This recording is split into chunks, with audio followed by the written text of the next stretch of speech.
Shalom, shalom, shalom. Shalom, shalom, King. How you doing, Lord? Hey man, I'm doing great, man. The Most High is good. Um, I can't complain, man. You know what I mean? My life is good and it's only getting better. Um, I definitely have to speak less and do my best, and that's the mantra that um we've um been privileged. Let me just say privileged to recognize. Um, as some of you may know, some of you don't know, uh, we are the ambassadors of Christ. I'm a Bon Aria, and with me tonight, definitely. Um, I'm honored to have Tazayal Gabal with me. So you people um, out there in TV land, whatever they said. We're definitely grateful for the Most High having or giving us the opportunity to come out there and to reach all our people. Hey, listen, man, we want to give all thanks and praises to the Most High. While Yahweh Shah, we understand there's some camps out there that don't even believe in the Mashiach like that or whatever the case may be. But look, man, we give the Most High thanks for them too, man. Whatever their thing is, you know what I mean. The Most High works out all things. We definitely give thanks and praises for all our people who uh, uh, believe in the laws of the Most High, the law, statutes, and commandments. We give thanks for the people who may not understand that certain things that they don't. We give thanks and praises and for the people who consider themselves Christians. They may not understand the things that we understand. So we give thanks and praise for everybody that at least has the foundation of the Most High, Yahweh, Yahweh Shah, or the Jesus Christ, as y'all call it. Um, we all have a common goal. We all have a common foundation. There may be certain different doctrines, but we definitely give thanks for that, man. For the fact that we're able to come together. The Most High going to deal with the rest of that, and that's all we say. You're all welcome um, to anything that we do, um, and that's been our mantra forever.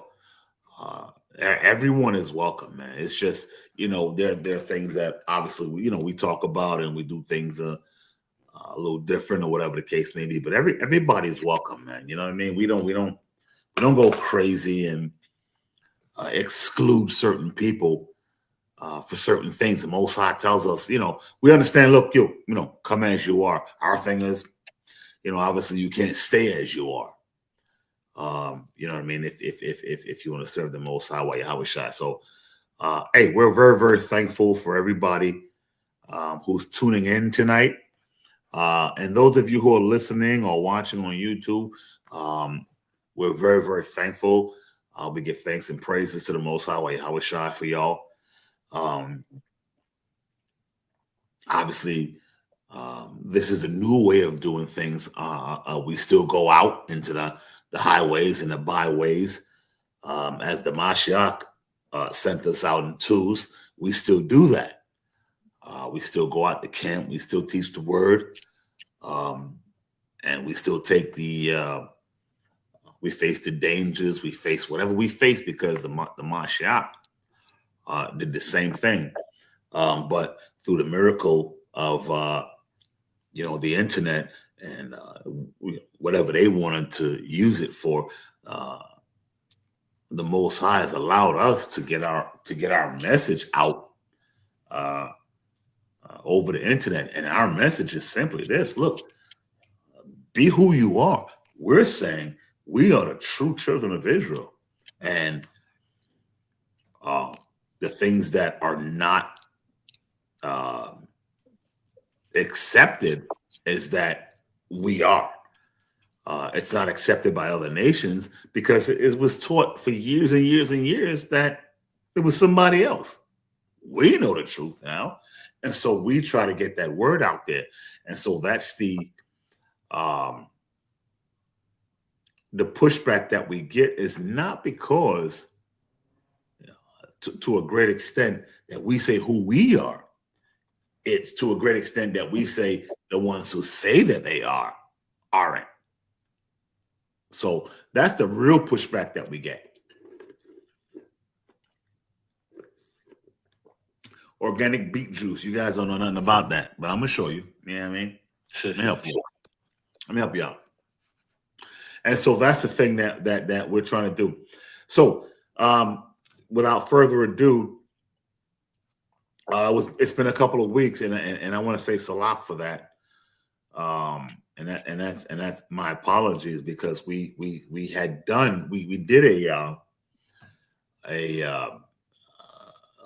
like a pagan horror day. I don't want to say holiday. We did a pagan horror day class on St. Valentine's Day, and I had meant to really get the part 2 because I did promise a part 2, and I was kind of a jerk off about it. I didn't get it done, and I asked forgiveness, not only for the Most High, why I was shy, but for the people because we can't do that. You know what I mean? We got to do what the Most High told us to do. We are gonna do the part 2 and finish it up today. And then we're gonna have a New Year's class, which is gonna be great because we're gonna have quite a few people doing it from the ambassadors of Christ, and so it's gonna be a wonderful thing. So y'all make sure to tune into that. We thank everybody who is tuning into this, and we thank the people who are going to tune into this, even if they hear it later. Hey man, listen, this is the Most High's program, so we're wonderful. We feel great. So without further ado, let us go into it. So the last we spoke, we were talking about Salak, let me just say one thing, King. Kun. I just want to say, being that you mentioned New Year's and everything, I just want to say Shah Shabbat being the first Shah Shabbat to everyone of the year. So, that's why I just want to get that out there. Shah Shabbat is the first one of the year. We're about 3-4 days into the year now. Passover right around the corner. Yeah, we're and Khan, the water for that. We're very excited for Passover. It's weird because as I was growing up, my mom was just full disclosure. My mom was a pastor, ordained minister. I'm talking about she went to a theological school or whatever the hell you call it, and I remember, as I got older, because we traveled all over the country, because my mom was a pastor,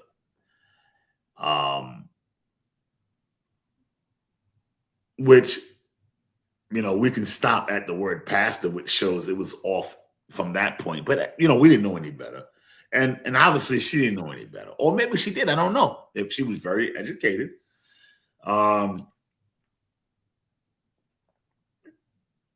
So we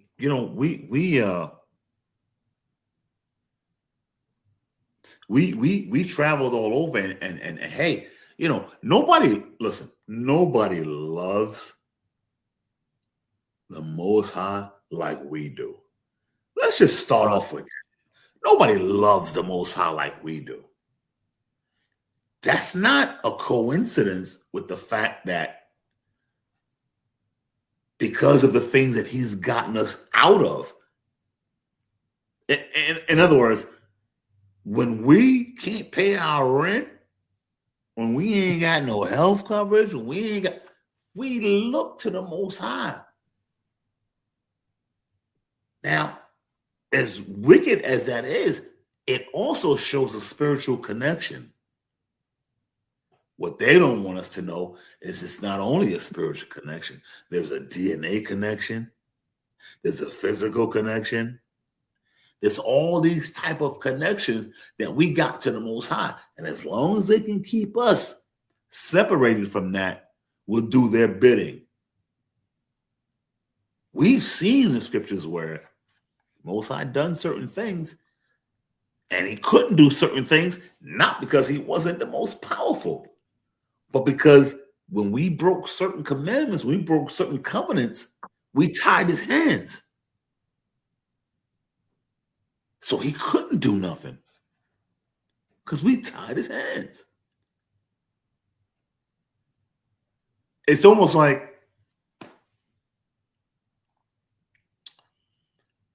if you got a son and your son go out with a couple of his friends and a couple of his friends do some bullshit and they get caught, your son was with him.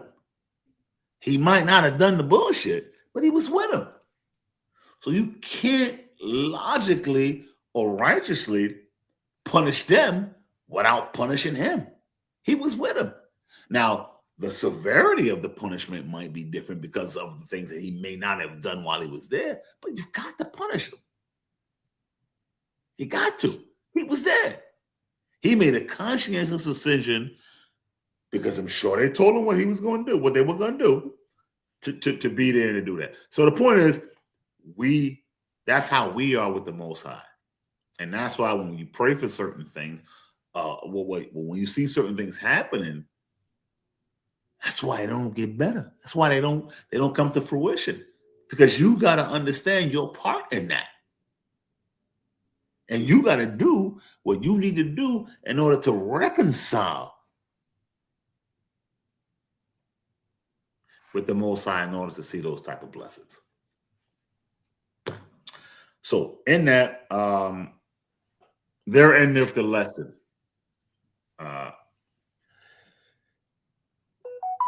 We'll go back to now what we've been dealing with, and so we did a St. Valentine's Day thing because at that time it was St. Valentine's Day, and we know what it is today, but we don't know the history of it. And I went into a little bit of the history of it, and to why we do those things. But the Most High told us to not even do what the heathen do. We've got, when we look at Christmas and things like that, I understand, and that's why it teaches us to teach our kids. Because when I was growing up, I was looking at Christmas and I was like, man, they got all these gifts, and Christmas was a wonderful time and whatever. When you start to get into it and you look at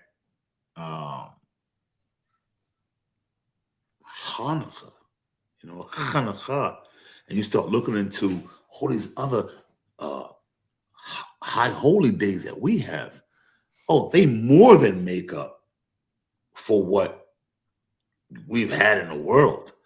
I often tell people, and they say, "Well, I'm celebrating Christmas," and yeah, I said, "Yeah, but when is gift giving?"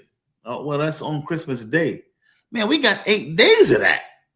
We got 8 days of that. What y'all got for Christmas? We got 8 days of gift giving. We got 8 days of hanging out. We got 8 days, and believe me, we've done it. We've done it. I've personally had to learn to write again after we've hung out for Hanukkah.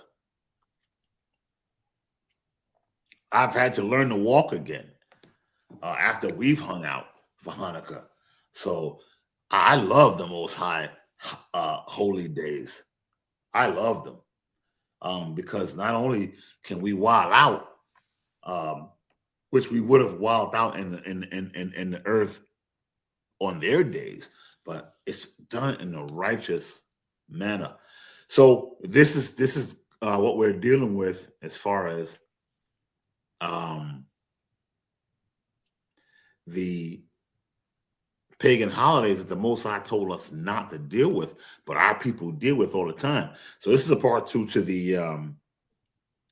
uh, um, the specific holiday of St. Valentine's Day because we did do it on St. Valentine's Day. So um, this is part two. And now we're going to go into the history of the Valentine's Day because um, that's the one that we're specifically focusing on. All right. And how it's a pagan custom. And honestly, the detriment um, of celebrating it. Um, not only because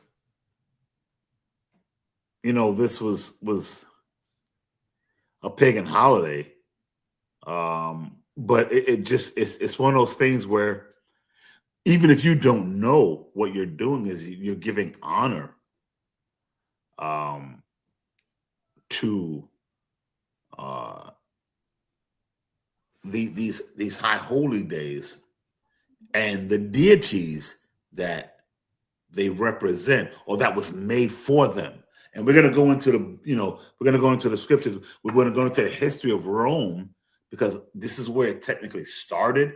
And a lot of people think that it started with Constantine, but it didn't. So we'll go into that, and I'll give you a couple of books if you want to learn more about it and go into the people that um, wrote about these things. So let's see if we let me just uh,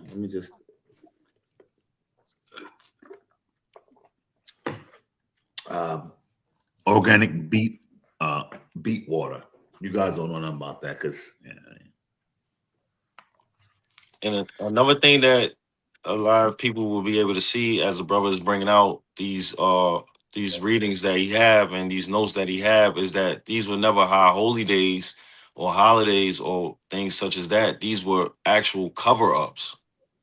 They were rituals that they covered up to appease the people because they knew they couldn't stop the people from doing it. facts, facts, facts. Um, and when you look at what the king said, um, this was over a period of time because there was a period of time when these things were happening where it was like, hey, all right, I mean, I'm going to go. I didn't. You know what? Actually, let me not say that now because I'm going to go into it in the lesson. But he's absolutely right. Um, we got to understand that everything happens for a reason, and we all understand that why these things happen. What we don't understand or what we don't look at is there's cause and effect. For everything that happens, there's an equal. For everything that happens, there's an equal and opposite reaction. So what we got to do is, hey, look, we got to sometimes keep it KISS. I remember the general telling me this years ago. Keep it simple, stupid. Just keep it simple. Thou shalt, thou shalt not. Anything other than that, it tends to um, complicate matters if you're not of the understanding of what you're doing or what you're reading or what you're interpreting. So, King, let's go into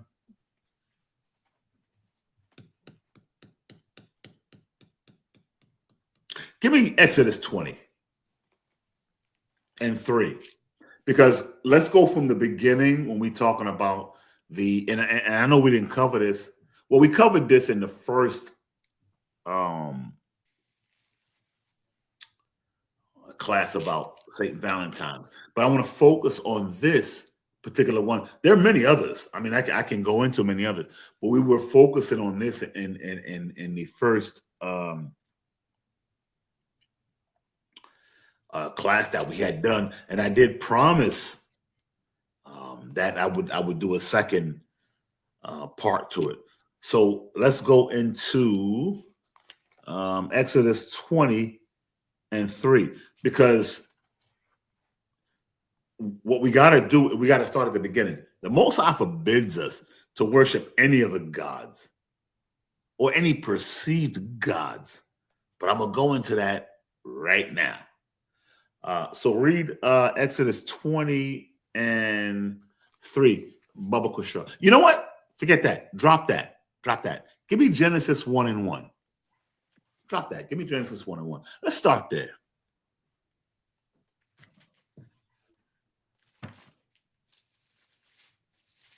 Book of Genesis, chapter 1, verse 1. In the beginning, Yahweh created the heaven and the earth. And the earth was without void. Salah. Earth was Salah. without form. Salah. Salah. I made a mistake. Read Genesis 1:1. Salah. It's the book of Genesis, chapter 1, verse 1. In the beginning, Yahweh created the heaven and the earth. Verse 2. And the earth was without form and void. And Salah. dark. Salah. I mean, wait, where's my notes? All right. Just read Genesis 1:1. Don't go to 2. Just read Genesis 1:1. Salah. Come on, one. In the beginning, Yahweh created the heaven and the earth. See, I was messing with y'all because at no time did it ever say about any of the gods that helped the Most High create the heaven and earth. At no time. Now you can go to Exodus 20:3. Book of Exodus, chapter 20, verse 3. Thou shalt have no other gods before me. See? So if we know from Genesis 1:1 that it was the Most High himself that created all things, we go back to Exodus. We go forward to Exodus. Why did he say that? Read that again, King. Why did he say that? Thou shalt have no other gods before me. Keep going. Are we at least getting the understanding? The most honest look. We understand, and we're gonna go into that because I know what some of you ninjas out there are gonna say, because you think that we don't understand the Mashiach's role in the creation, but we do. God damn it, we do. So sit down and shut up, because we do, and we're gonna go into that. But when you look at the whole thing in its totality, it was the Most High that created everything. The King just read to you in Genesis 1:1 when what? Read it again, King. Genesis 1:1. Another one. In the beginning, Yahweh created the heaven and the earth. So that's everything, because everything came after that was because the Most High created it. So we understand that. We understand that. So like I got an alarm set for prayer. Amazon, stop the alarm. Amazon, stop the alarm on all devices. Salak, man, Salak. I have an alarm set for all my prayer times, so I apologize. You and your technology, King. Yeah. I got, because sometimes we get so busy we forget about the Most High, and we shouldn't. So I have those alarms set for my prayer times, my certain prayer times.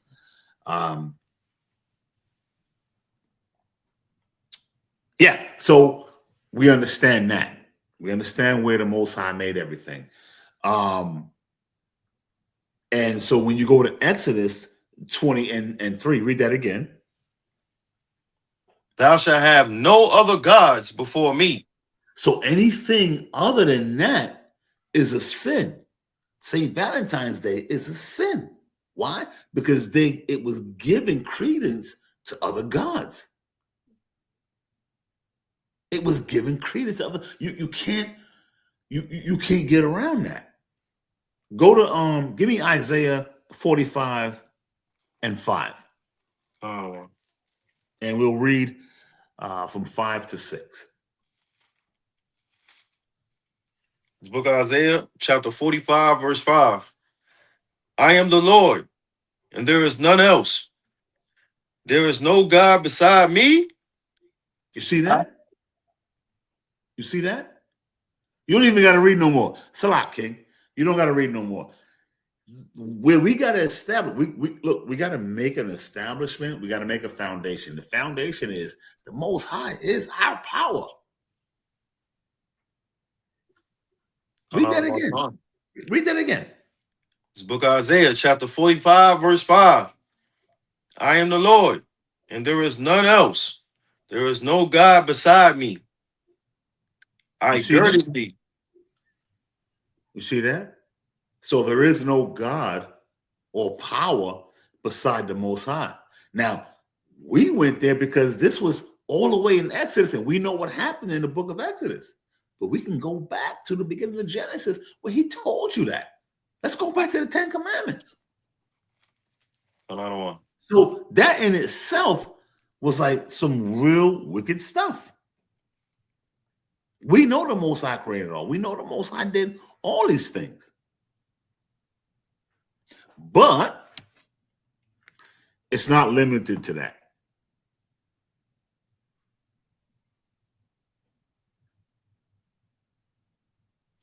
When you decide as a person, or even as a nation, to give glory to another deity, a deity that was made. And the reason why I went to Genesis is because I wanted to show you that there was nothing else before the Most High made what he made. So everything else after that was made. So now you become a victim, the culprit of worshiping the creation more than the creator. In the beginning was the creator. Everything else after that has to be creation. So where in your right mind of thinking can the creation be greater than the creator?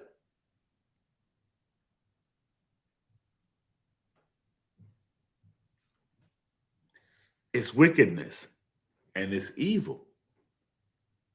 A lot of us got phones. We ain't create these goddamn phones.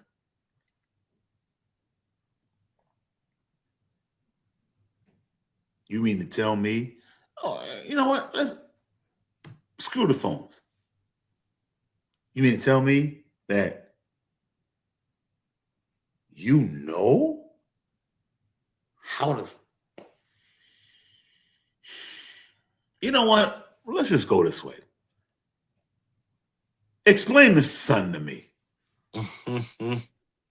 Explain the moon to me. Explain water. Explain water.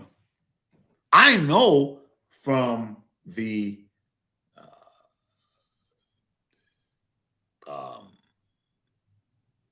thing that I've been in, I've seen water clean somebody or clean something. I've seen water kill. When you focus that water into a steady stream, I've seen water cut metal in half. You did that? You created that? You might have used it for certain things, but you didn't create that. So when we start creating these horror days, Is it a wonder why the Most High is upset behind that? It's like, wait a minute, you turning your back on me. I created all this stuff, not the people who you. So it's like worshiping the creature more than the creator. And that's crazy. But this is what we do. So when you read in Genesis 1:1, you get the basis of what everything started. Hey, I created when in the beginning, the Most High created the heaven and earth. There was nothing else that was made. So when Genesis 1:1 says, in the beginning, God created heaven and earth, everything else came after that. Everything.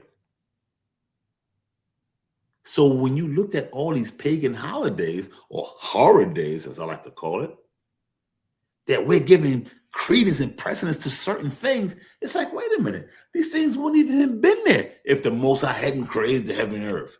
So how are you giving these things power over you, over your kids, over your family, over your nation?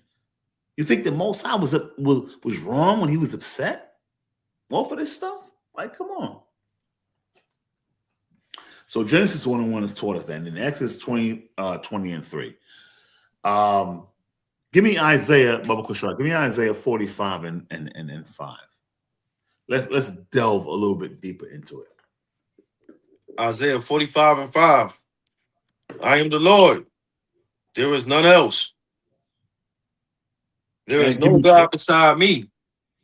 I girded thee, though thou hast not known me, that they may know from the rising of the sun and from the west that there is none beside me. Kodal. Now here's the thing. Do we believe or do we understand that? I think we understand. I don't think we believe. What did this tell you? So even if you celebrated, say, Thanksgiving Day, and that day didn't come from the Most High, he's telling you, look, I am the only God. There's no other God beside me. Every high hole or every horror day that you celebrate outside of the days that I've given you is a tribute to another God, so-called God or deity. We talked about the unforgivable sin. When the Mashiach was walking on the earth, what did the high priest say when he was healing people? They said, yo, he healed people because he has a demon in him. He healed people by the prince of evil, Beelzebub. So what they did was they blasphemed the Holy Spirit because they took the things that the Most High, they took the Spirit the Most High gave to the Mashiach, and they attributed those healing powers to a demon. That's what you're doing when you're celebrating. That's what you're doing. No? Think about it. Thanksgiving. Let's all right. Let's go with the one we're dealing with. What is it? St. Valentine's Day. Now we're going to go into in a minute what St. Valentine's Day really was. We're going to go into that. But when you take the power of the Most High, even if it was through the Mashiach, when you take that power of that blessing and you attribute it to something negative on the evil side, you blaspheme it against the Holy Spirit, because that's what you need in order for that thing to work. Don't listen to me. Go through the scriptures.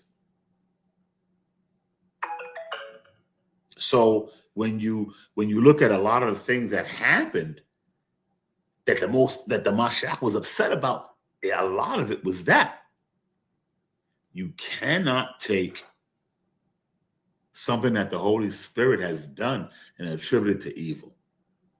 These pagan holidays do exactly that. They're saying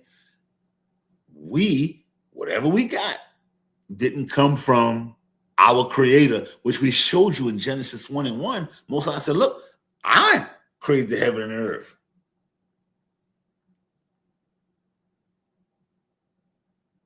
But they're attributing it to some attribute.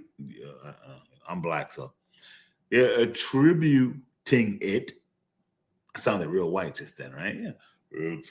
Anyway, they are attributing it to something else. And you can't do that, because when you do that, then you take the power from, and not only the power, but you take, and it's weird because the scriptures talk about, when the Mashiach talk about offending the little ones, you tend to offend the little ones, because the little ones are the people, or include the people who might not have the understanding that you have of why they should be who they are. And so if you offend them, it's like all of a sudden, well, wait a minute. Yeah, maybe that's not the Most High that's doing that. You offend those little ones. And we all know the penalty for that. So when you my apologies, King. There was some questions the people had. Lieutenant asked me to ask if we could answer some of the questions. Okay. Leave me alone. It don't look like nothing pertaining to Valentine's. One brother, it looks, do have like a question pertaining to Isaiah 4:1.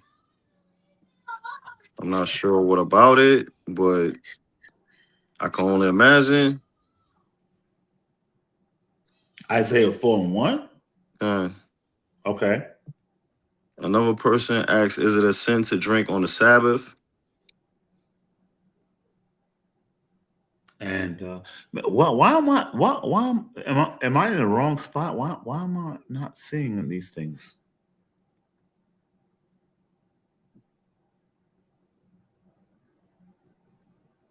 The Lord just posted it. You see it? It should be on the screen.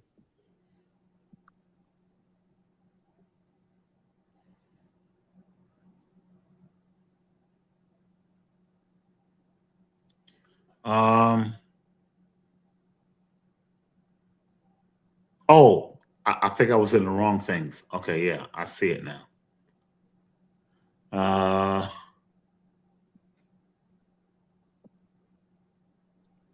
What were the questions? Oh, okay. I'm sorry. I hear you, but oh, I hear you. Oh, Hey, brother, I'm sorry. I hear you, but my wife comes first. She's my everything. I don't even understand why. Yeah, I'm not sure where that came from. Yeah, I don't know. Only thing I would say to that, brother, is don't put your wife before the Most High. The Most High should come before everything in your life. Here's what they don't realize. Here's what they don't realize. If you're looking, because of the way that it's set up, if you're looking for happiness through another person, it's not going to happen. It's not going to happen. My thing is, you, and this is speaking from a man to a woman, can never bring me complete happiness. Hell, I know what I like, I know what I want, and I can't bring me complete happiness. How can you? And I know what I want, and I know what I like. The thing is, happiness has to come. Now, they say it all the time. Happiness has to come from within, but they don't say how. Because if happiness comes from within, from me, and I am who I am, then that's no happiness at all, because that's the reason why I'm unhappy.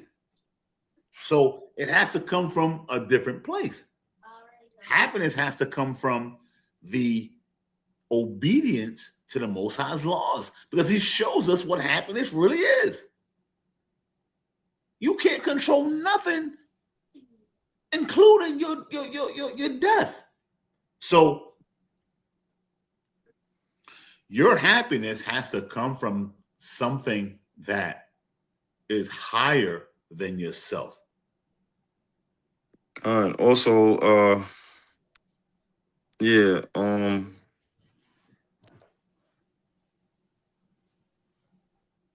okay, the brother said his wife is God. She brings life. Yeah, we're not. You know what? We're not gonna entertain that, because I'll be honest with you, that's easily destroyed.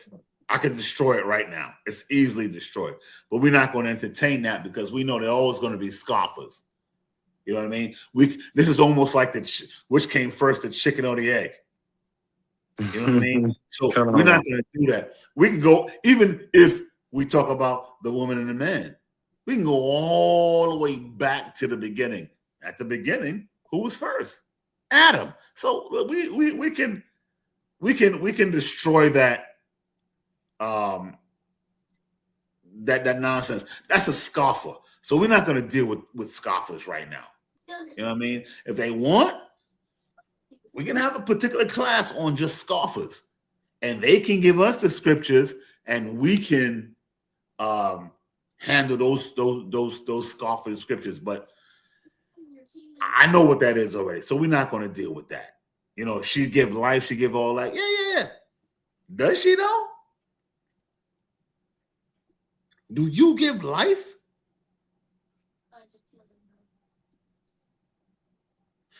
But I know what he's trying to do. Whoever that person is, I know what they're trying to do. So we're not going to deal with that. We're going to get back into what we're dealing with, and we're dealing with not only Valentine's Day, but we're dealing with all of the pagan holidays or horror days that we incorporate, whether we know it or not. And that's what we're going to do with. Now, if they want to deal with that some other time, yeah, I'm with it. I'm with it. You ain't said nothing. You ain't no bleeding hearts over here, man. You know, it ain't like we don't know what we talking about. So if that's what you're trying to do, yeah, we can do it another time, but we're not gonna give you no credence tonight, man, because we're talking about something different. But the fact that you even said that or even made that comment, it shows that destroying you gonna be easy, because you obviously don't know the scripture. You know what I mean? So we'll let the Most High deal with that.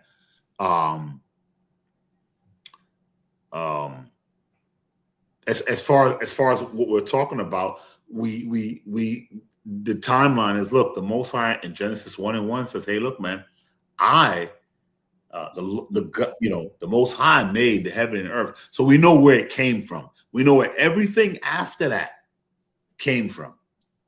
Okay, so and then when we went to Isaiah 45, 5 and 6, we understand what the Most High was talking about, and these are things that happened afterwards. Give me Exodus 20:3, just to bring the point home. Hold on, come on.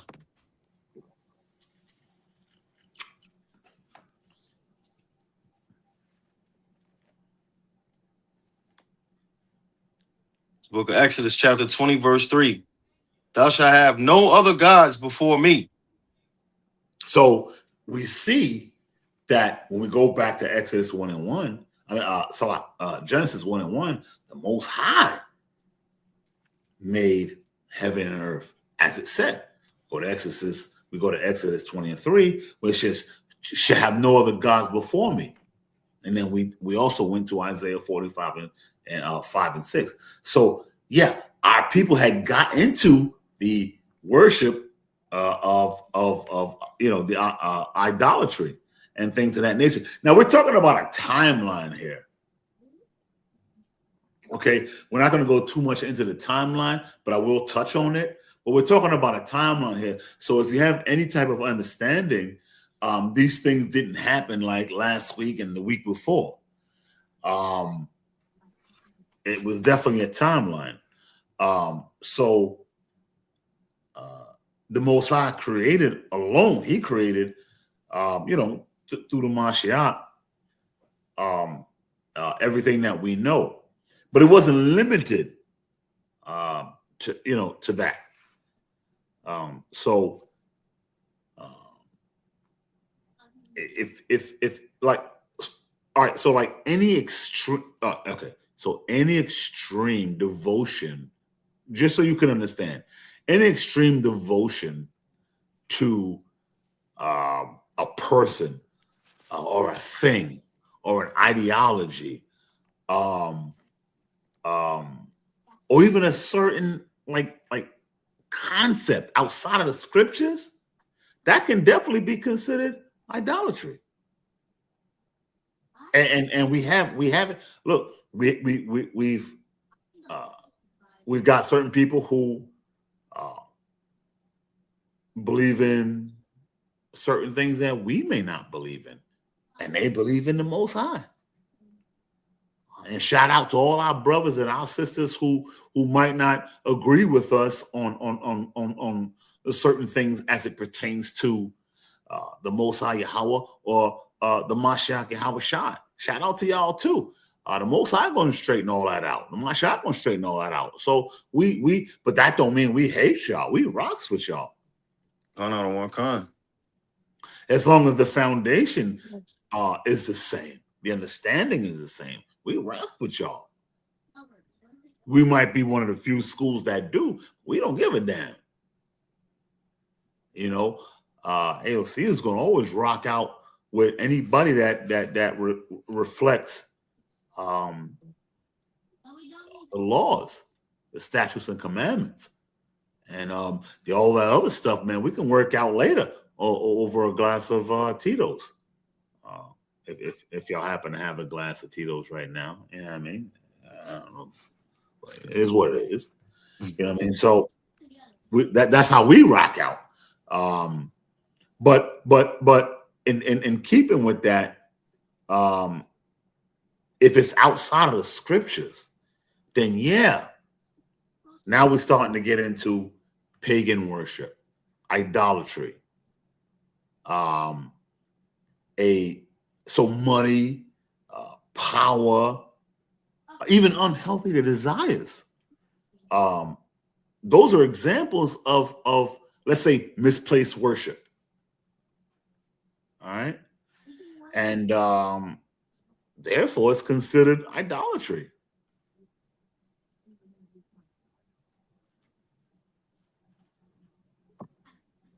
And because it's the worship of worldly things outside of what the Most High has given you.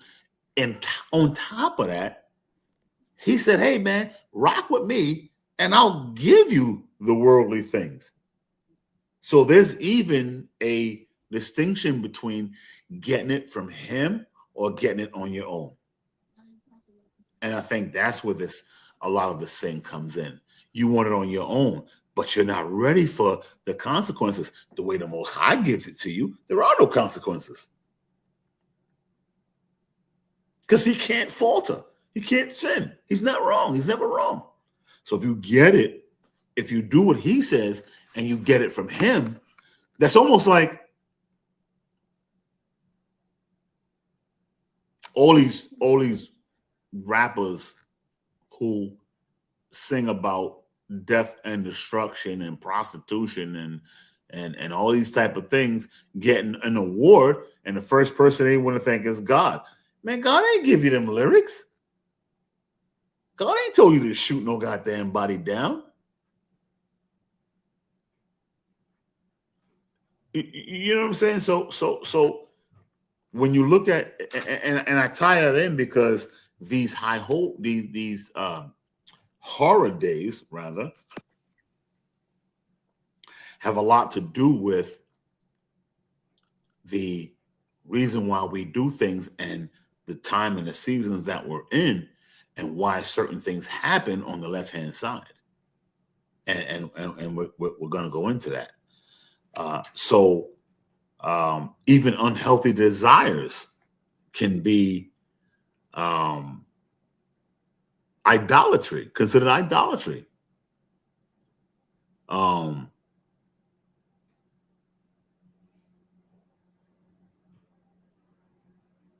even in our even with our people, when we show certain icons, I mean that can be considered idolatry if you're not careful.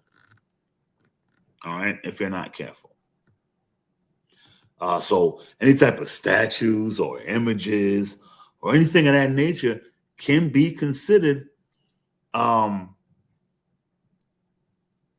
misplaced worship, because now you start to get into worshiping the creature more than the creator, and the Most High told us about that. So when we talk about Valentine's Day and all these other type of things, which we're going to get into real quick, I'm not going to be long with it. I just wanted to set a foundation as to why we do those things and the frame of mind that we're in when we do it, and why we got to come out of that. All right. So, and Valentine's Day is and there's these other celebrations. You know what I mean? And these are acknowledgments. You know what I mean? These are acknowledgments of these horror days that the Most High did not want us to deal with. And I'll give you an example. Baba Kushar King, give me the book of Exodus 32:1. Another one.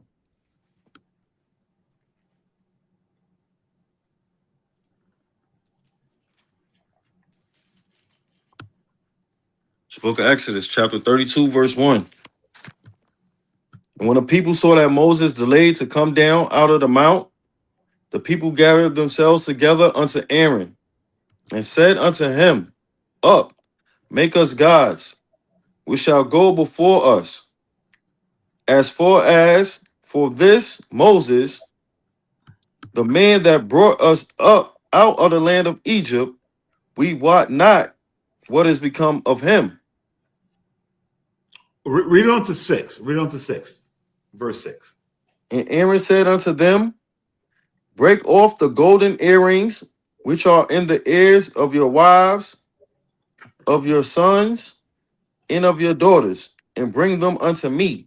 And all the people break off the golden earrings which were in their ears, and brought them unto Aaron.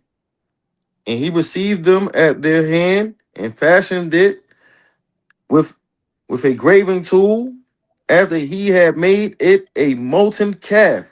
And they said, These be thy gods, O Israel, which brought thee up out of the land of Egypt. And when Aaron saw it, he built an altar before it, and Aaron made proclamation and said, Tomorrow is a feast to the Lord. And they rose up early on the morrow and offered burnt offerings and brought peace offerings. And the people sat down to eat and to drink and rose up to play. Okay, so you'll see as we go on with a Baba Kushar, the water. You'll see as we go on that St. Valentine's Day had the same exact type of effect on the people, and they did the same exact things as far as disrespecting the Most High. I read that. I wanted to go through that because when you look at the understanding of how we turn our backs on the Most High, the golden calf was a great example. Moses went up into the hills, into the mountains, and he ain't come back for a while. And our people, they did what they did. The issue with that is the same issue we got today. So the issue then is the same issue that we got today. We turn our backs on the Most High, even though the Most High does all he did and shown all he did for us. We turn our backs on the Most High. And they did that with the golden calf. Now, that's a crazy, that's a clear-cut example of idolatry. Like these dudes made a golden calf, a physical golden calf, even after the Most High did what he did. So I went there to show that how deep our wickedness as our people went. because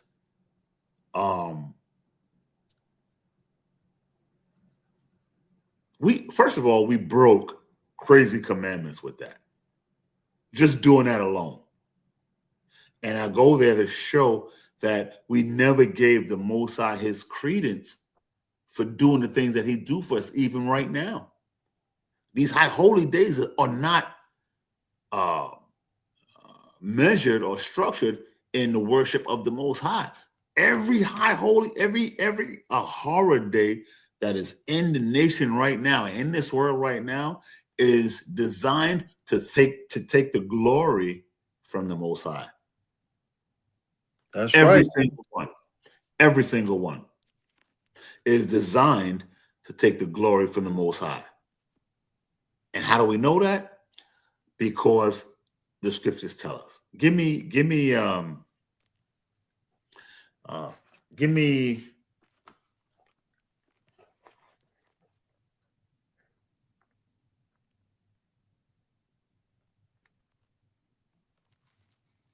right. You know what? Let's change that. Yeah, while you going into that, Lord, I'm gonna just say, I'm gonna just let the people know. To the brother who said his wife is God, the brother just read in the book of Exodus, chapter 20, where the Lord said, "Thou shalt have no other gods before me." So, bro, you really gonna have to contemplate with yourself and with your spirit as who you are serving. Are you serving the Most High, or are you serving your wife? Are you put who like how the Lord said in the book of Romans, they say, who changed the truth of the Most High, into a lie, and who served the creature more than the creator? Are you serving the creature, or are you saving the creator? Are you serving your woman, or are you serving the Lord? We're gonna get into that just for a second. I mean, I hadn't planned on it, but we're gonna get a little bit of understanding into that, because I get why he might have said that, because there is a growing movement that brings that forth, that type of understanding or thinking. But even biologically, they make errors. They make errors. Now they because they want to look at, hey, like let's take, for instance, the adage of which came first, the chicken or the egg. That's their thing. Because we can say, well, without the man's seed, there is no egg without the woman to nurture the seed and to bring it up. And they can say, well, you're right. And it's the other way around. Without no egg to nurture, then there won't be no seed. But it goes beyond that. As a matter of fact, no, it don't go beyond that. You can easily kill that with just a simple who came first type of thing.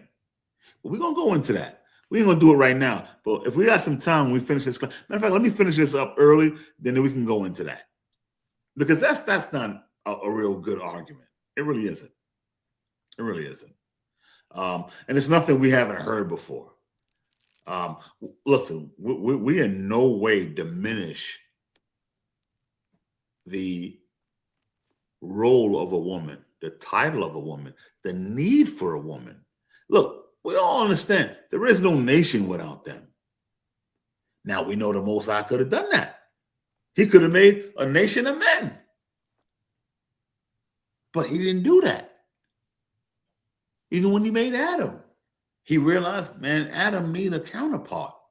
So he made Adam a counterpart. So we're in no way dismissing or diminishing the role of a woman. But when you go back into the divine order, that's where the separation is. The separation as far as the understanding. But when you deal with a woman and a man and the order, and we know the order, the Most High, the Mashiach, man, woman, child. Now, I know when you usually hear that when it talks about the head covering. We're not going to go into that, but that was debunked years ago. We can destroy that easy. But that order has to have the understanding of spiritual things, biological things, and physical things. And a lot of people who talk like that, especially men, what they're doing is they're giving up their position. You're placing yourself in a position where the Most High didn't place you. And you're putting that woman's position over you where she's not equipped to handle the things that you got to handle. So when things don't work out for you, you wonder why. Well, she's not equipped to handle the things that you're equipped to handle. So when you let her make the decisions on certain things, you wonder why they go wrong. And any woman that can handle those things, she's outside of her order. You become masculine. So it ain't going to work either way. But I know I'm going to get a lot of feedback on that, but we can prove it. So if y'all want to see that, we'll deal with that. Because it's all about the divine order. It's all about the divine order. You get the lions. A female lion is what I've seen almost as powerful as a male lion. However, you don't see them going outside of their order. They understand what the order is. And nothing is diminished. Nothing. Female lion does what she does. Male lion does what he does. And everything is in order. So when a man turns around, he gives his place and his order to a woman who, beautiful as she is, wonderful as she is not designed to be in that place. What do you expect to happen? It's not about diminishing who they are. It's not about them being, but it is about them being the weaker vessel as pertained to the Most High scriptures, not necessarily them being stupid. It's not about nothing like that. Physically, traditionally, they're weaker than us. For a reason. For a reason. I don't know no brothers, but I don't want to come home to no goddamn female bodybuilder and we got to get in the bed and be intimate. I don't want to do that. I mean, maybe some of you brothers, might like that kind of stuff, but I ain't with it. So we'll deal with that later. Getting back to the St. Valentine's Day, when we go through the book of Exodus 32, 1-6, just having that type of thing broke the commandments. Get those commandments, Baba Kushaw, because we want to look at the ones that they broke, which namely was 3, 4, and 5. All right, because those are commandments. Yeah, those are commandments that were broken by just having that. Which, if you think about it logically,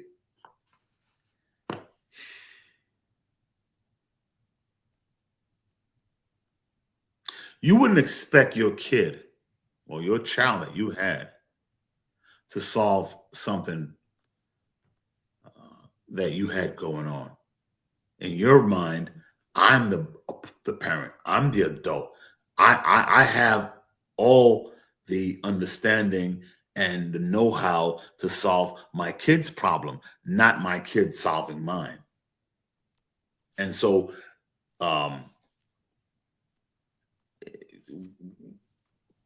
it's almost ludicrous that a creature would worship or a person would worship the creature more than the creator. I forget who said it one time, but they said in a rap record, I think it was Jay-Z. He said, "I'm afraid for the future." He said, "What? I'm afraid for the future.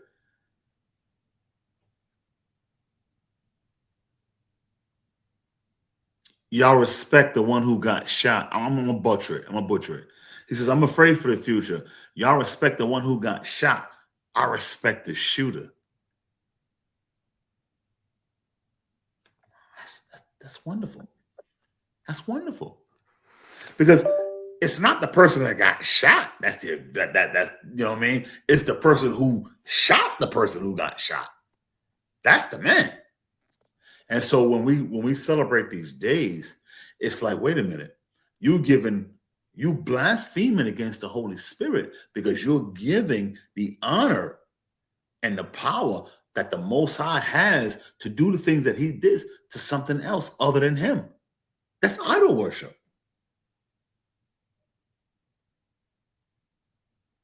In its entirety. That's idol worship. That's why the scripture talk about the sin that can never be forgiven. Did not the chief priest did do that to the Mashiach? Did not they say he casted out devils by the power of the devils? Did they not give the glory to somebody else? And an evil person at that? That's the thing you got to look at. Read that, King. Book of Exodus, chapter 20, verse 3. Yep. Thou shalt have no other gods before me. Thou shalt not make unto thee any graven image or any likeness of anything that is in the heaven above, or that is in the earth beneath, or that is in the water under the earth. Thou shalt not bow down thyself to them, nor serve them. For I, the Lord thy God, am a jealous God, visiting the iniquity of the fathers upon the children unto the third and fourth generation of them that hate me, and showing mercy unto thousands of them that love me and keep my commandments. That's it. That's it. So we understand from that look, even when now we know obviously we're doing that for just a representation, but we gotta even be careful when we talk about the image of the Most High, the image of the Mashiach, uh, taking statues and changing them from a so-called white Jesus to a so-called black Jesus. We got to be careful with that too, because that could be considered idolatry and misplaced worship. So the Most High explains, because he was talking to us. So we got to be careful with that type of thing too. So when you look at what they did and what we do now with not following or breaking those, let's just say those 10 commandments, 3, 4, and 5. We just read about having no other gods before. That's a slap in the face. Now remember, this was like right after he got them out of Egypt. This was right after that. Like, yo, nigga, don't do this because, and we were like, well, huh? And we understand that that's part of a demonic spell that's been on our people ever since then. Because think about it. How illogical is that? You've seen what he did to get y'all out of there. You going to turn around and make a golden calf? That's a slap in the face. That's a slap in the face to the Most High. And the reason that that's a slap in the face is because he had recently just got us out of that, our people out of that bondage. And honestly, more importantly, it like it didn't show any faith, all right, or trust. Even after they seen what they saw. So our people had done a whole lot of evil things against the Most High when it pertains to that. And so these things were something that our people, just, and a lot of it could be considered some things that we did because we were among the certain different tribes, or not tribes, but different nations under certain captivities. And so some people might make excuses for that, but we had already seen, our people had already seen the power of the Most High. They had already seen how he had gotten them out of Egypt. And so for us to now, even to this day, celebrate these days and give these credence to these other gods that made of wood and stone, as the scripture says, it's a slap in the face to the Most High. It really is. And no matter how you slice it, that's what it is. I'm looking at the scriptures.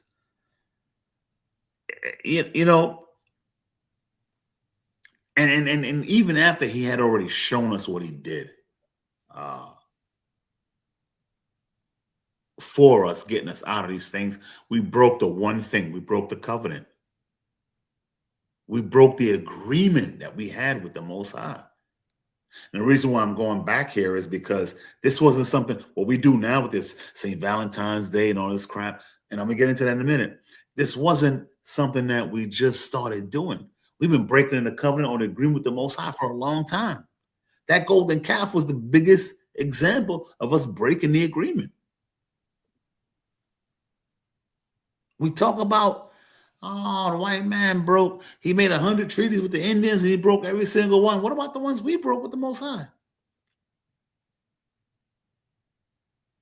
What about those?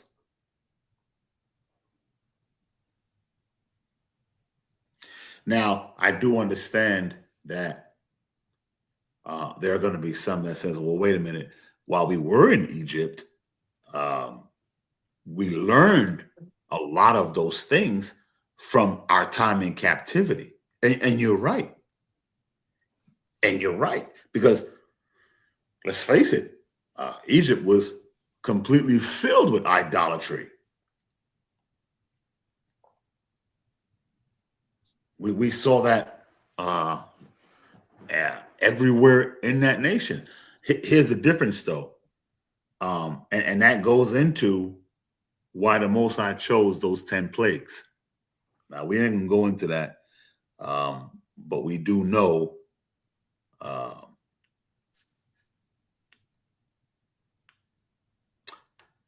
you know what? Give me Jeremiah 10 and 10 and 2. Give me Jeremiah 10 and 2. Because we do understand that those things go hand in hand with our people being in Egypt and having going through slavery. So I'm sure we learned it there. I'm definitely sure we learned it there. You know what I mean? But we've had a penchant for disrespecting and disobeying the Most High, even from the beginning. When you look at them dudes didn't see Moses coming down, and it was like, well, wait a minute, let's get us a golden calf. And I'm explaining why they did that. Go ahead. This book of Jeremiah, chapter 10, verse 2. Thus saith the Lord, learn not the way of the heathen, and be not dismayed at the signs of heaven. That's it. I only wanted him to bring that part out because the Most High told us, hey, look, man, learn not the way of the heathens. Now, easy to say because we were in Egypt. When we look at all our captivities, the things that we suffer now, things that we do now, quote unquote, Christianity, we've learned from being oppressed by our oppressors. Most High ain't never gave you no Christmas. He gave you Hanukkah. He never gave you no Easter. He gave you the Pesach. He gave you the Feast of Tabernacles. So these are the things that we learned while we were under our captivity. And the reason what we now think about it, the only thing you learn is the stuff that you want to know, the stuff that you think is going to benefit you, the thing that you're told this is what you need to do in order to make it. So we completely put aside the Most High's high holy days. And even worse than that, when we took on the horror days of the other nations, we slapped the Most High in the face again because we said, yeah, we think they got more power than you. You say celebrate the Passover. They said Christmas. They're allowed to, they have the power to stop my check from coming, where I can't buy no goddamn Christmas gifts. So even though we hadn't gotten to Valentine's Day, what I wanted to do is set the foundation as to why we do these things. And so the horror day that we celebrate, that's just the iceberg of the disrespect that we gave to the Most High. It started way before that. It started in the mind, in the spirit. It didn't. It only manifested itself in, for instance, so-called Valentine's Day, which means that we made that decision that forget about what the Most High said, forget about what the Most High does, forget about what he can do, forget about what he promised us in the covenant. This is where we are right now, and this is what we're going to do because this is who has more power.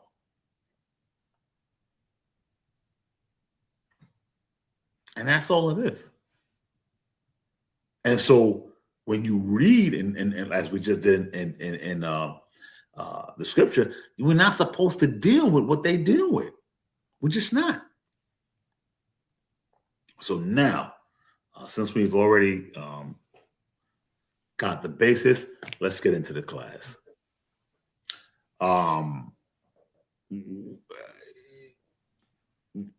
You know, when we were in bondage, when our people were in bondage, the biggest thing in bondage was that we took on the customs of the other nations. And this has been well documented all throughout the scriptures. We don't have to go into all of them. But in doing that, we, again, like I said, we slapped the Most High in the face because of all the things that we had seen him do physically to get us out of that, to now want to go back into that. We made a conscientious decision that this is who we're going to follow. That's why when you look at the scripture with more, talking about this day I put before you life and death, choose. We chose death when we go and choose these pagan horror days. So let's, and a lot of times what happened was when you look at the reasons for those things, we had started to get into an idea that, look, we wanted something tangible. And that was the same thing that went down when you look at King Saul and King David and things like that nature.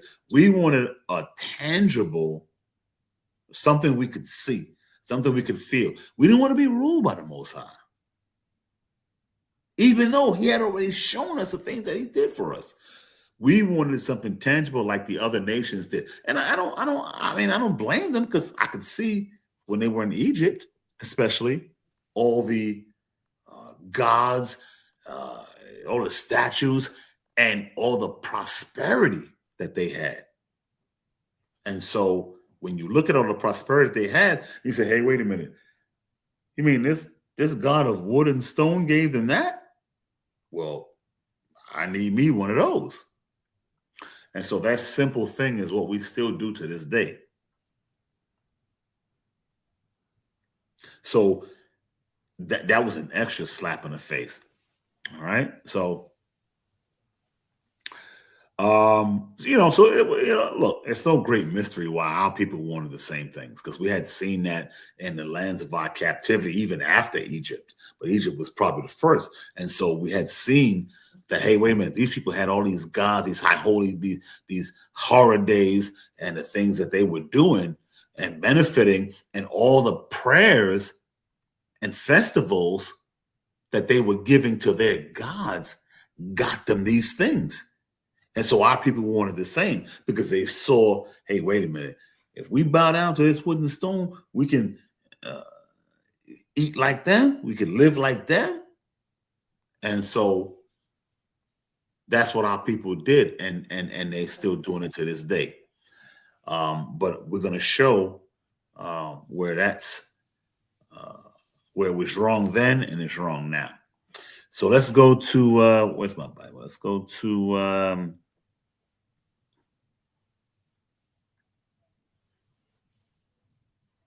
give me Deuteronomy 4 and 15. Because and I want to keep going back there towards you know, to the time of Moses, because it was clear that we decided to have other gods before the Most High. We decided to deal with the pagan rituals outside of what the Most High told us, because, like I said, our people wanted something tangible, because the Egyptians had something tangible. The Egyptians could come out and they could go into their fields that were beautiful, and all the fruits and the pomegranates and whatever else they had, all the things that they had, they attributed those things to gods that they made. And so our people in that captivity of not only physical captivity, but of a mindful captivity was like, well, wait a minute, they have that, and this is who they're praying to get that. That's what we need. Not realizing that at the end, what got us out of there was an invisible power. So their thing was, we need to see. Go ahead, read that. Book of Deuteronomy, chapter 4, verse 15. And read to the 16th verse. Come, Lord. Take ye therefore good heed unto yourselves, for ye saw no manner of similitude on the day that the Lord spake unto you in Horeb, out of the midst of the fire, lest ye corrupt yourselves and make you a graven image, the similitude of any figure, the likeness of male or female. See that? So even with that, the Most High was warning us, was like, well, look, man, you know, if we bring it to today's understanding, it's like, look, man, I appreciate y'all understanding that, you know, I was a black man or whatever the case may be. I appreciate all that. But even with that, he's like, well, look, just, you know what I mean? Just don't wild out. I don't want you making like images of me or the angels in heaven or the seraphims or whatever the hell. Now, how do we know that that's different from anything else? Well, because when the temple was being built, or the temporary temple was being built, he gave instructions as to how he wanted the things to be built. But even in that, in no way, type, or form did his instructions about his image come up. He said, hey, here's the ark. He even told you how I want the curtains to be, what color I want them to be. I even want where you're going to put the basin, where you're going to put the menorah, all of that stuff there. But he never said, hey, the image of me. So although I love the fact that we show a lot of our people show that, hey, the Most High was a black man, this, that, and the third. He says, be careful of that too. And he makes a distinction because he shows us, hey, look, the ark, this is that and the third, whatever, what y'all have those, you know what I mean? So he's that concerned about, hey, look, man, don't do the idol worship as far as you showing what I look like and that if that makes sense. And again, that we can weigh that, but I think a lot of us do it for a pride thing. You know what I mean? Because after having learned that the Most High was white for all our lives, to know that He is black, if you agree with that color thing, it's a beautiful thing. But He even warns against that. So we'll deal with that. So that's what He was talking about. But this action, doing that broke the covenant or the agreement that the Most High had with His people. So these horror days, as we're getting ready to get into it right now, are doing the exact same thing. They're breaking the covenant or the agreement that the Most High had with us, because these are not the days that He gave us. And I hate to say it, but I have love for them. But our so-called Christian brothers and sisters, these are the things that they're really getting into. And I'm going to dissect that right now. Not out of hatred, but out of the understanding that, look, if you're reading the Holy Scriptures, then you got to know that the Most High don't sanction these days. And I'm going to show you how. I'm going to bring it into fruition right now. So let me see. What scripture I want?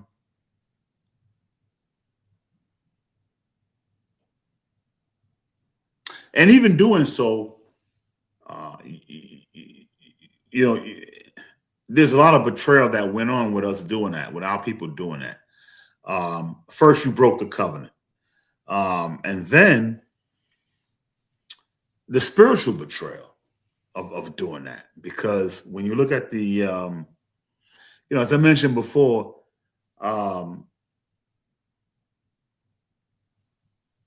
he had, the Most High had just beat up on the Egyptian dudes for us, for our people.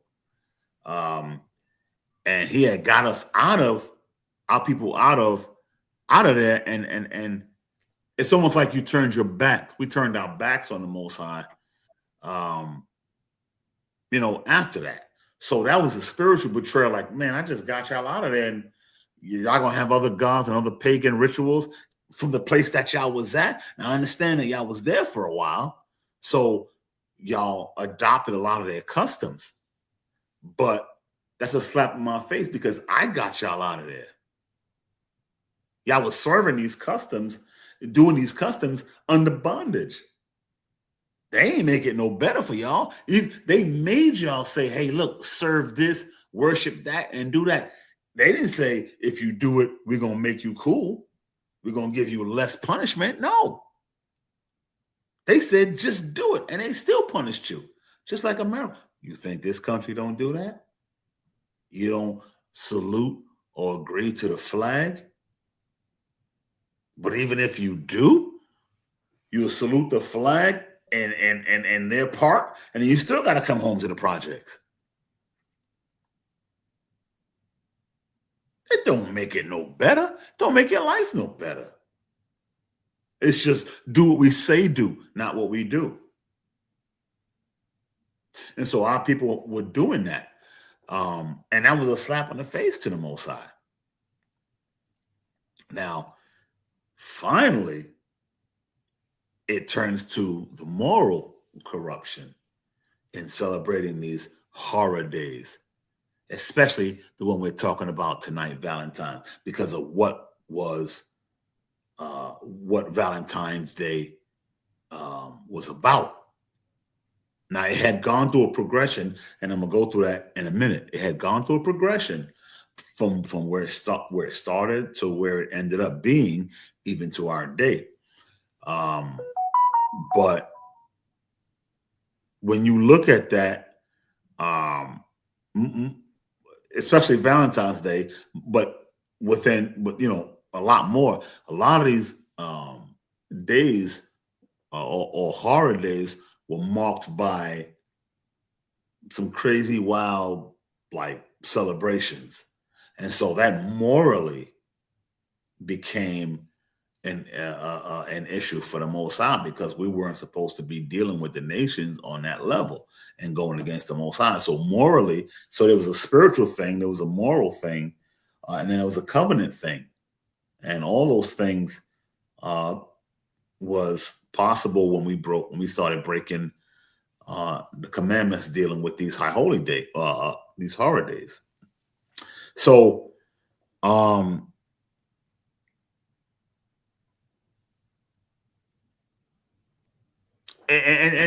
we know what that lead to, you know what I mean? So this is why the Most High wanted us to worship him in a certain type of way. When we go through the scriptures, the Most High talks about worshiping him in spirit and truth, because he understood what certain graven images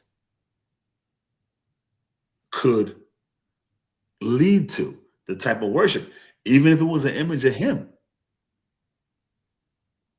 He understood what that could lead to. And for us to have complete righteous worship of the Most High, it's not about a certain image. It's not about an idol. It's not even about an ideology. It's about a thou shalt and thou shalt not. And so that's where he wanted us to be. Because remember, the true worship of the Most High in spirit and truth was aligning with the Most High's word. Everything you did had to align with his word. Mind, body, and soul, or however you want to make it. It had to align with his word. And that's how, according to the scripture, you worship him in spirit and truth. So now, getting to Valentine's Day, the topic of this class, when we look at it, and we talked about it before, we're going to finish up today on this Valentine's Day. As I went into the first class, this was a day that came, long ago, and it was crazy because it wasn't known as Valentine's Day at the beginning. It was known as let me look at my notes. Lupercalia. Lupercalia, right? As I went through the first time, and that was a festival back in the days that they did to honor the Roman god of fertility. Now, that Roman god also had another name called Faunus, and we've seen that. Now remember, these gods, a lot of these Roman gods, some of them they also got from the Greek gods, because when you look at the god Faunus, not only in appearance but in the tenets of worship, it reminds you of the god Pan, which was a Greek god. And when you look at Valentine's Day, you'll see Pan with the bow and arrow, and he's got the jacked up hat on and the tights looking like a fag or whatever the case may be. So these things all coincide and connect with each other. So that was a festival that, and I know a lot of people are going to talk about Constantine and the Christian movement, but we're going to go into why, to be totally honest,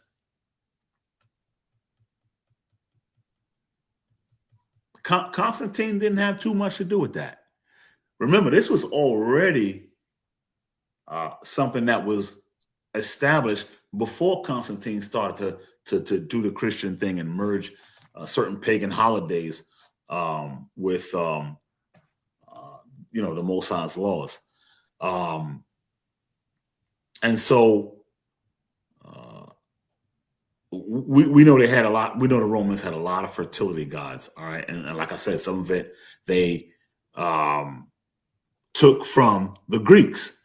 And so with Valentine's Day, especially, as we talked about it the first time, now it's like giving gifts and cards and it's romantic and things of that nature. But that's not how it started. That wasn't um, uh, the initial start of where it came from.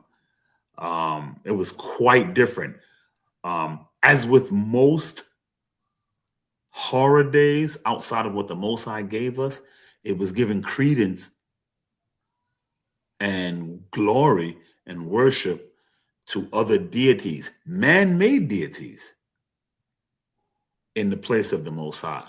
And we saw how serious the Most High took giving his honor to someone else. And believe it or not, a lot of people don't understand, that was the unforgivable sin. Because think about it. Somebody got you out of an issue and you praise somebody else. It's like, what? Wasn't it me that took the chance? Didn't I go through the bullets and all that to get you out of a certain situation, and you're gonna give that to somebody else? Same thing the Most High felt. Same exact thing. And that's the thing that we got to remember. We can never separate those two things. And so these people, the Romans at that time, they had borrowed a lot of different gods from the Greeks, and then they turn around and they put their own wickedness to it. But you know, and that's what's particularly interesting about this particular thing, because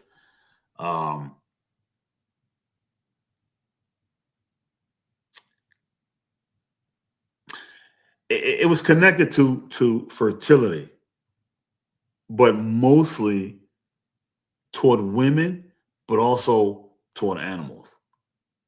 And I'll explain why.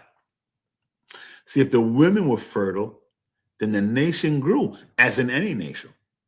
But if the animals were fertile, then you'd have a food supply. Because remember, the food supply at that time was animals, for the most part. And so you would have a food supply in abundance. So there was a definite stake in wanting that fertility to come across all sections. And so this festival was super important for that. And it was very, very important to the Romans of that time. And coincidentally, it was held every February, as the so-called Valentine's Day is held right now. Between the 14th and the 15th, I believe, when you go through the history. And so with that, the Romans, at that time, the Romans would have their own priest, which was weird, because they would use like strips of like goat skin, and they would beat the people. And I think that, I guess this was to get them horny enough to I don't know, but they would beat. There's quite a few books and quite a few scholars on that, and I'll give that later. But I guess this was enough to bring about the fertility, because remember, it was about fertility. When you look at the beginnings of St. Valentine's Day, it wasn't about what you see now, the love and the romance. It was based on Lupercal and or Faunus, the god of fertility. And so I guess this was a way to, beating them with goat skin was a way to enhance or wake up the fertility. I don't know about you guys or girls, but I think I could have found a better way to do that. So beating somebody with goat skins doesn't seem very attractive to me, but who am I to say what another person does? So that's what happened with that. And might I add, it mostly focused on women. Now it wasn't an only women thing, because the men obviously had to be fertile as well, so that they can have the seed, put the seed into the woman. But it was mostly focused, on women, and then they would pair the women and men together, you know what I mean, for the get down. And this was, there's a book called the period. Let me see. I have it here. The Period of the Republic. All right, the festivals of the period of the Republic, and this is by a guy named W. Ward Fowler. All right, it's pretty good, because he goes into depth about all the Roman high holy day, horror days. So if you want to see, if you want to learn more about not only this horror day, but all the other Roman festivals that took place at that time, you could, and some of them were before Constantine, and some of them were after. Because, like I said again, a lot of people confuse. They put a lot of blame on Constantine for a lot of things that he was doing, but these things were established. Some of these things were established, like this was established before Constantine. You even had a couple of popes, which I'm going to get into. One of the popes that even knocked this out the park, because he wanted to institute something else. So he got rid of this actual horror day. So yeah, Wade Fowler, W. Wade Fowler. He, what was it? Obviously, these people was nuts, man. But he did a good job with showing what we, what these horror days was about. Because when you look at the other name for what is it, Lecarius? I forget the name of it. It was Faunus. And when you look at who the god Faunus was, now I think they took that from the Greeks as well. But no, was it Leprechus? Or I forget, Leprechus. Anyway, they were one of the same. Leprechus, right? Yeah, they were one and the same god. And at some point it was called Leprechus, and at some point it was called Faunus, but they were one and the same god. And it was a god of fertility, and it was a god of fertility over, because Faunus was a little different, because it was supposed to be it was supposed to focus more on like a shepherd god. You know what I mean? Where it would have be over the protection of like the herd. Because again, like I said earlier, if the animals were fertile, then you would have a great food supply and abundance. So that was a very important thing for them at that time. So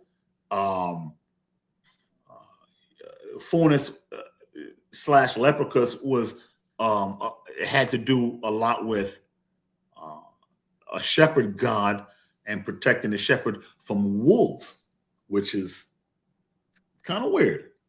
We're gonna get into that. The book, let's see. And again, like I said before, a lot of the Romans, they took a lot of their gods from the Greek gods. And when you look at the god Faunus and the god Pan, they're almost the same. They have the same type of thing. Now, again, with Faunus, and this is going into the Valentine, because at that point, it hadn't become Valentine yet, because the Pope, which I'm going to get into, hadn't changed it. He hadn't gotten rid of it yet, because he had gotten rid of it for a while. And they brought in St. Valentine's, who, believe it or not, was a martyr in those days for good works. That's what the history says. But we'll get into that. The understanding of Faunus or Lupa. Let's just say Lupercus. If you go back to how Rome was started from these two little toddlers, Remus and I forget the other dude's name. Romulus, the Water King. And so the story is that they were taken care of by a female wolf. Now, is it a coincidence that that female wolf name was Lupus? I don't know. You tell me. So they were taken care of and protected by a female or a female wolf by the name of Lupus, and the god Faunus or Lupercus was supposed to be a god of fertility over not only the people and the animals. So because animals were a big part of their food supply, and that's what I hinted to, that's what I mentioned earlier, because that Lupus was supposed to protect the herd from wolves, which it's just weird. The whole thing is weird. But we do know about Remus and Romulus being taken care of by a she-wolf named Lupus. And that god was supposed to protect against wolves, protect the herd against wolves. Now, contrary to popular belief, let's get into Constantine, because he didn't really instill or even come up with the concept of the St. Valentine's Horror Day, which I call it. For that, we got to go. I think we got to go so far back, and some of it is legend. It depends on what you believe in the books that you read, and there are a lot of scholars like Livy, and there's one other dude that's really good at it. But they came up with certain histories of it. But Constantine didn't come up with that. Now we know what he did with the Council of Nicaea and things of that nature. But we're talking about, this goes back to the beginning of Rome's inception. Why? Because we're going back to Remus and Romulus. Now, even in that case, I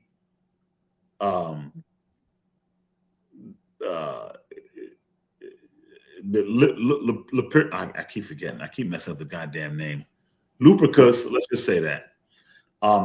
Rome hadn't been at that time what they were eventually going to be. So this even became before that. You know what I mean? They were like the little Rome, if you will.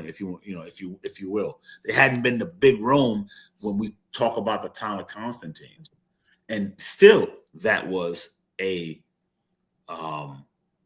horror day that they had.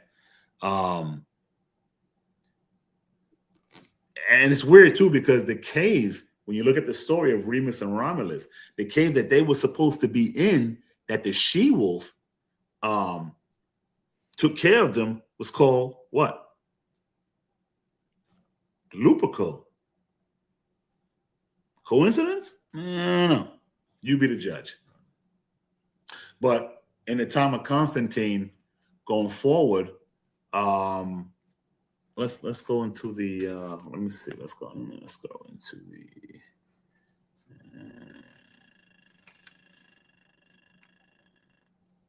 okay, so let's go to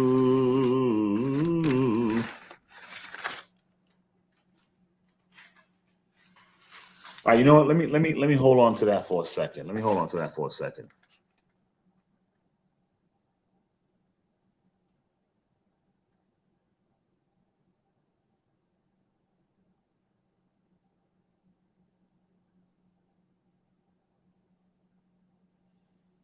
Yeah. Let me hold on to that for a second, because so again, the Valentine's Day came from the root of a festival called Lupercal, where the priests um, in Rome at that time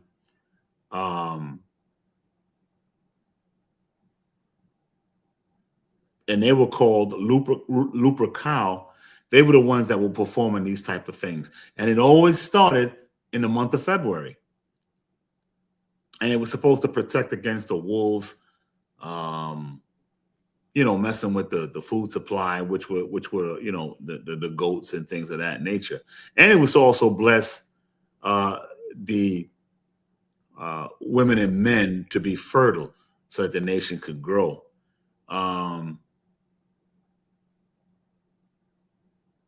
Now the king, like the kings that they had in Rome at that time, they were cool with it.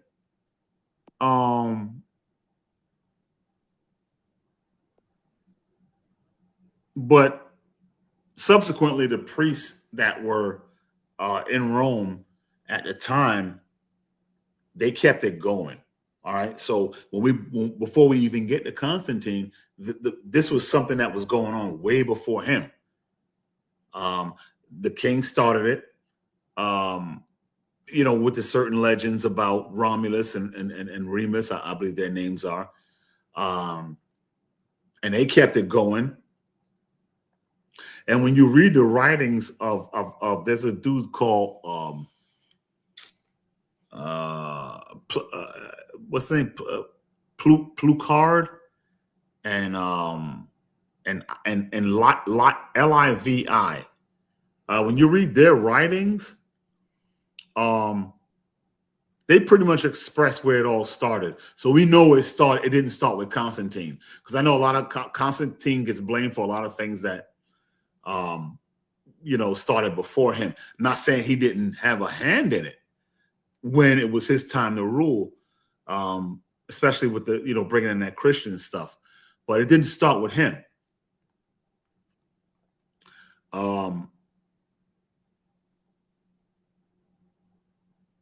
Obviously, there was a lot of martyrs and things of that nature named Valentine. So when we get into the Valentine's thing, there were a lot of different martyrs, people who were martyred, that were called Valentine.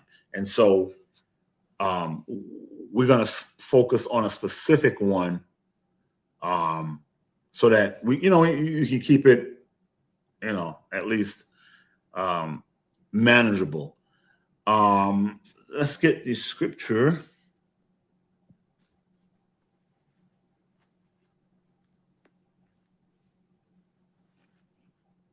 Actually, you know what? Let's talk about real quick about the different Valentines. The one we're talking about came about during the time of the Emperor Claudius. If you know anything about the history of the Roman history, we'll focus on Saint Valentine. Now, obviously, he was a Roman, and he was a priest. As a matter of fact, he was a priest, and this was, I think this was Claudius II, not the first, because obviously there was a couple. I think it was Claudius II. All right, and he was ruling, and this was around. Don't quote me. Maybe 2 or 3. Around the 3rd century. For all you scholars. All right. And he was considered the romantic emperor. Now we know about Caligula, how this dude was operating. There's a story about him, and it shows it in the movie of Caligula, where and it's not me, this is their history. There was a moment when one of Caligula's subjects in his kingdom was getting married, and it was the custom that the emperor would break the virginity of the man's wife who was being married. The man's wife who was being married. He would break her virginity. So he would have intercourse with the wife of the man that was getting married, and then he would have intercourse with the man. Yeah, I'm gonna leave that there. Yeah, that's sick. Yeah, I'm gonna leave that there. But that's in the history books. You can go ahead and see that. It's not like it's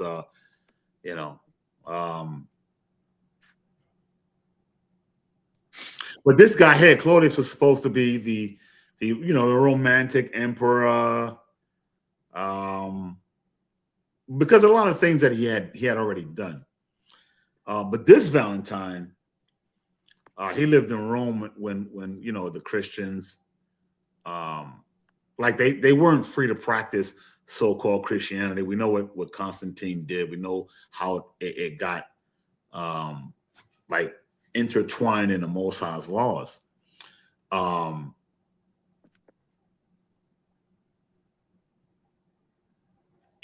until then, now they had already been celebrating this Lupercalia. All right, that didn't start with Constantine. And it wasn't till, and it was celebrated in February, which was a pagan ritual.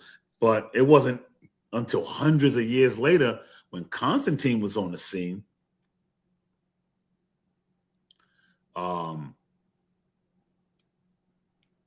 When you look at that, the Roman Catholic Church obviously, was involved. Now we're talking about the time of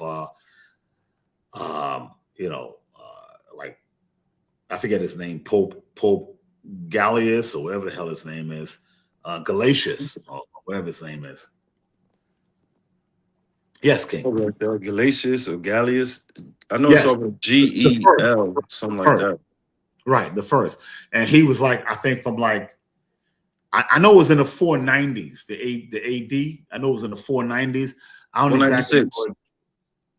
There you go, 496. Thank you. The water, 496. Yeah, he was in there during that time. And I believe that was the last year he ruled, if I'm not mistaken. I could be wrong, but I haven't studied this in a long time. But he stopped it. He stopped the Lupercalia festival. But he replaced it with that St. Valentine's thing. But he still kept the date, which was February 14th. So he stopped it, but he kept the St. Valentine's thing. Like so. When you look at certain scholars or certain professors, and certain writers, they started to connect that St. Valentine's feast to love and like romance and all this other stuff. And it was based on the stories of this so-called martyr who was supposed to be St. Valentine. I'm not sure if it was the Middle Ages or whatever, but I think during that time, it finally transformed into what we see today as St. Valentine's Day, giving cards and hearts and stuff like that. Because back then, even in the Middle Ages, they were so wild that they believed that when you're dealing with that Valentine's thing, they believe that birds. This is how crazy they did. They believe that birds. It's just I don't know. I don't know. But they believe that birds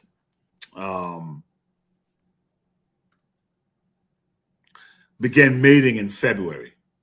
Now, I've known that birds mated in February. I'm against birds mating at all, and I'll tell you why.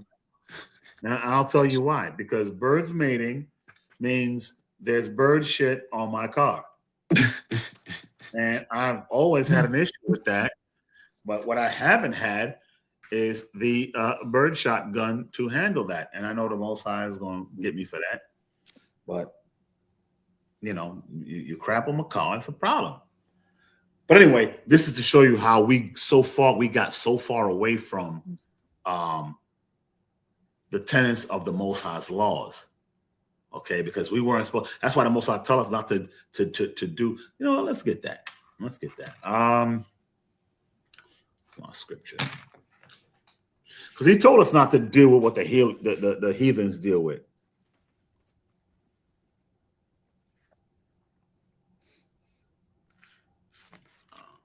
And incidentally, so y'all know, this Valentine's dude was a priest during the time of Claudius, when Claudius was ruling. I think Claudius is second. I forget. Around the 3rd century. And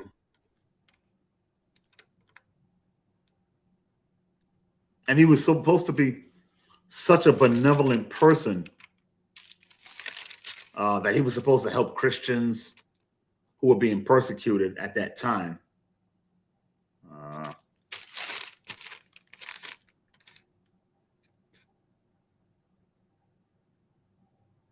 Yeah, he was a dude that like performed marriages. Remember back in the days when the soldiers couldn't get married, he performed soldiers. He performed marriage for soldiers, and he showed compassion for the poor and the needy. They actually arrested his ass after that.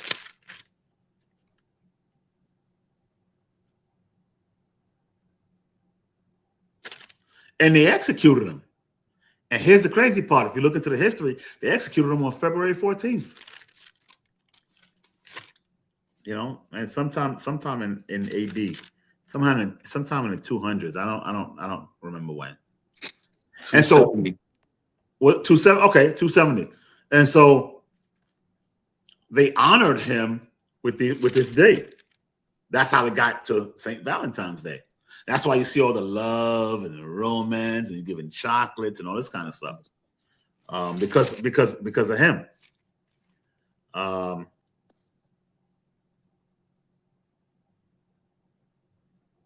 then the church turned to it and I can't find the scripture. And then the church turned to it and started doing that.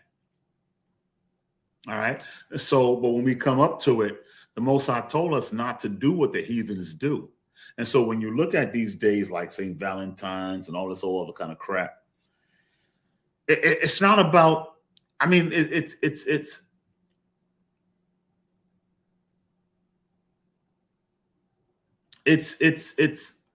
more than just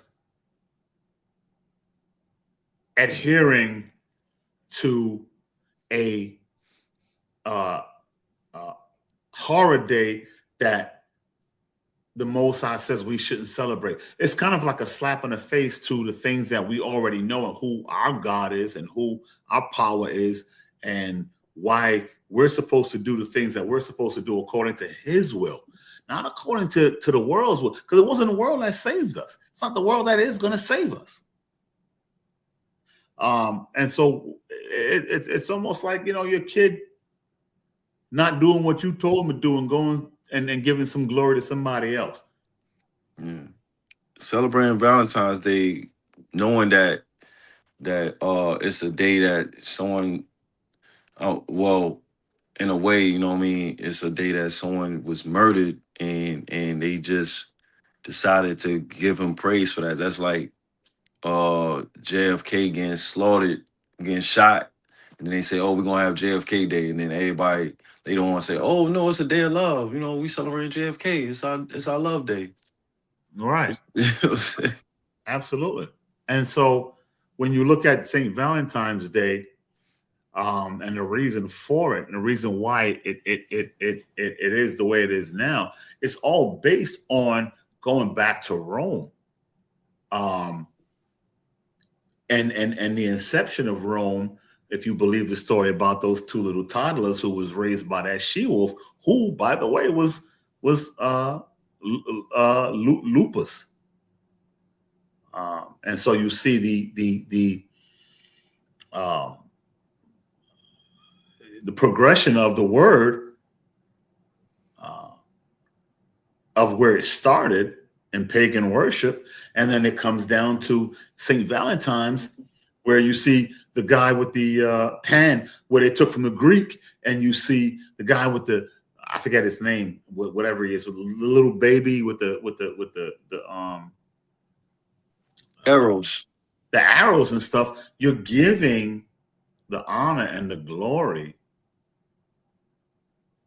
to another deity. I think his name was Eros or something like that. Yeah, you're breaking 3, 4, and 5 commandments.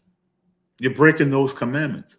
You're destroying the covenant that the Most High, or the agreement that the Most High made with you. You're destroying that. And then it's a slap in the face, because it's like, wait a minute, I did this for you. You saw me do this. And because you want to, you see the wealth and the progress and the profit of other nations, and you see how they got it because they're bowing down to statues, and you think to yourself that, hey, wait a minute, that's how they got it. And we know that that's how our people thought, because if it weren't for the fact, if it weren't that, they wouldn't have created the golden calf. Because that, in essence, was why the golden calf was created. Our people got scared. They were worried. They didn't think Moses was coming back, and they wanted to be wicked. It was like, look, we need a God to go before us if we're going to go back to Egypt. Why? Because that's where they saw all the other gods. And this was after the Most High got them out of that. So you mean to tell me the thing you didn't see got you out of bondage, and you want to create something that you can see to go back? When you put it like that. Yeah. And so when you go back to, and the reason why I'm focusing on the past is because a lot of these horror days come from things in the past, and we don't know where St. Valentine's came from. This guy wasn't no beneficent person. And when you look at how Constantine did it, what his hand was in it during the time. Now, we all know that his greatest thing was during those Council of Nicaea, but he, in this, I can't blame him. He didn't have a hand in this, at least not at the beginning. This was way before him. However, he did take up the mantle and run with it. And so the bottom line is, when we look at St. Valentine's Day and all these other high holy days, and we celebrate these days, we're giving credence to other gods. We're giving power to other gods. We're saying we don't want to be ruled by the Most High. Most High told us to worship him in what? Spirit and in truth. The spirit part was an integral part of what he said. We didn't want to do that. We wanted the physical part. We wanted the tangible part, like the other nations had. But understanding the spiritual part is, look, man, you got to be in line spiritually. Even if you don't see the Most High, you see everything around you. And so we went off with that.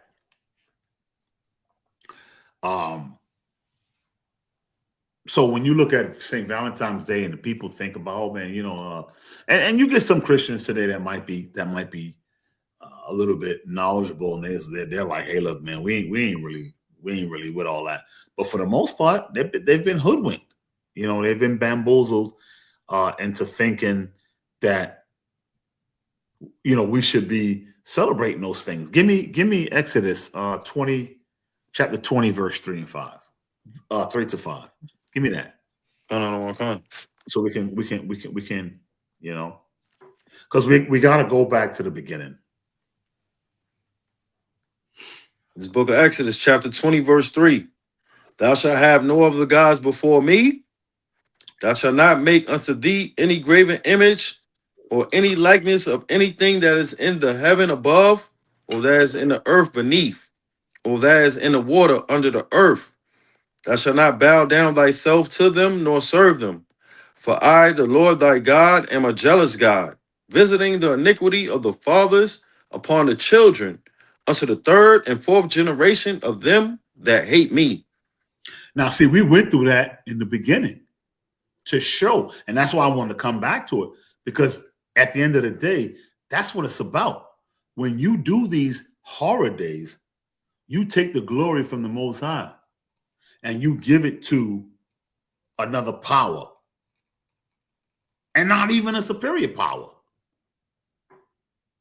I mean, that's that. Again, I'll equate it to people who have kids. Matter of fact, let's go with this.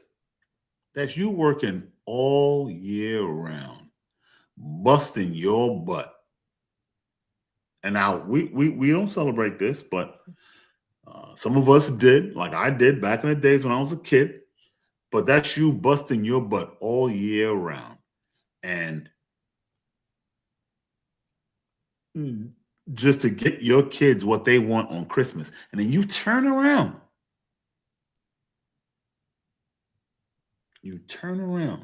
And you say, thank Santa Claus for getting you everything that you wanted this Christmas. Huh?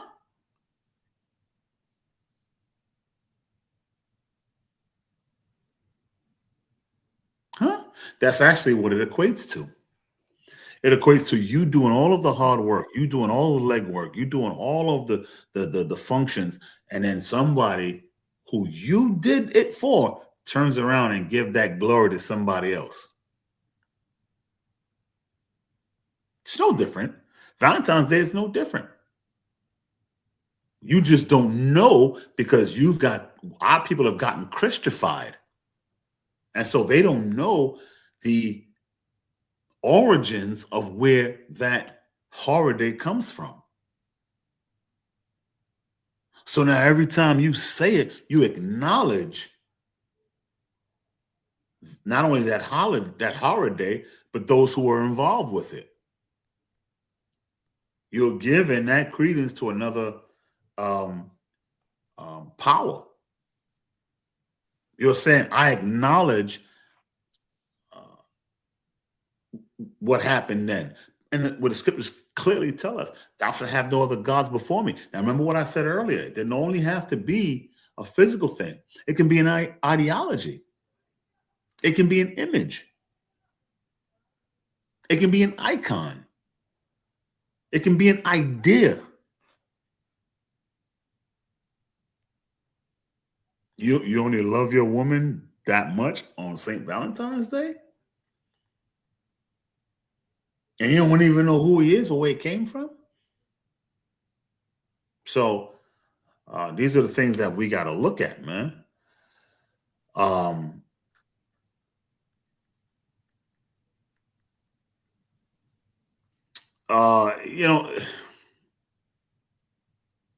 There's so many different horror days that we probably have to go through in order for you guys to see it. But I wanted to finish up this St. Valentine's because that was the one that we were going through at the time.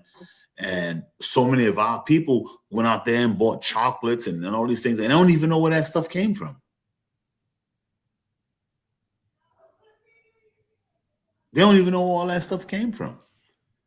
And the Most High is merciful, but he's sitting back saying, yo, for real? I did all this for you and for real? So, yeah, if you got something to say, Sarge, go ahead. No, I don't got nothing right now, King. Yeah, so that's why we wanted to come in and finish this up. I don't know.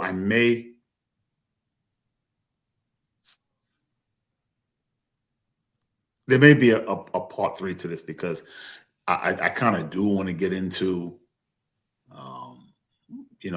the chocolates and again, like a lot of the Romans, what they did, a lot of their gods that they have, especially because there are at least 7 gods of fertility that they took, and some of it, like I said, some of it they took from the Greek, from the Greeks, as in the god Pan. So I'd like to get into that version or that side of it, and so we can talk about the chocolates and the candy and all the kind of stuff. So I don't know. I may cut it off here, or I may do that third installation.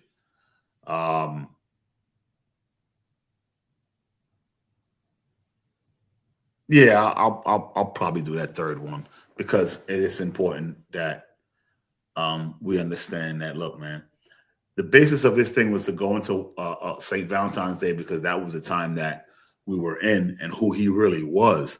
And there was, like I said, there were many Valentines, but this one in particular, when you look at the candies and all this other kind of stuff and the love and the romance, this is who they focused on. It's the one that they pushed to our people through Christianity. And so that's why I wanted to go through this particular dude. There are a couple more, but they don't hold much weight in terms of getting our people to believe that they have to celebrate Thanksgiving Day and Valentine's Day. This guy was paramount, because they made him out to be a compassionate, loving person, where he one to have compassion and feed the homeless and things of that nature. And but we all know that where that came from. That came from false gods of Rome. And so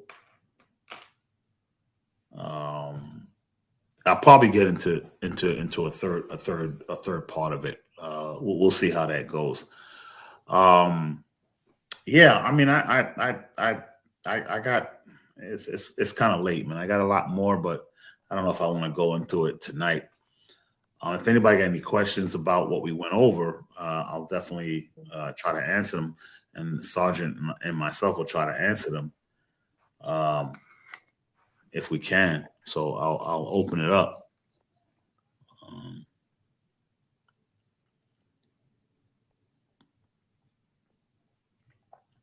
Yeah, I saw what real rap refuge. Yeah, well, we don't answer those type of things. We don't care.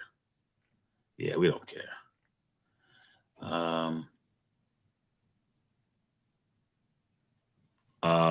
What kind of water you talking about? Yeah, well, because I'm a diabetic, I have I don't like the taste of beets, but I understand um, the benefits, the health benefits of beet. So what I have is organic beet powder, and I put that in water, and so I drink that every day. So when you saw me drinking, that's what I was drinking. I also do for those of us who have neuropathy, although it has different forms.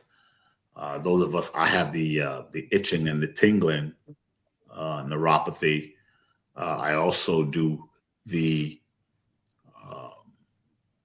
uh, the lemon in water with the cayenne pepper. As we know, the benefits of cayenne pepper, with opening up the blood vessels or the nerve endings. So that's helped me. I haven't had a episode in quite a while, so that's helped me too. But yeah, that's what I was using. That's what I was drinking. And yeah, again, I'm looking at the old thing, but we're not saying, look, we know how important our wives are to what we do. So we're not, in no way, shape, or form are we placing them in, a crazy position of like, in the basement or anything like that. But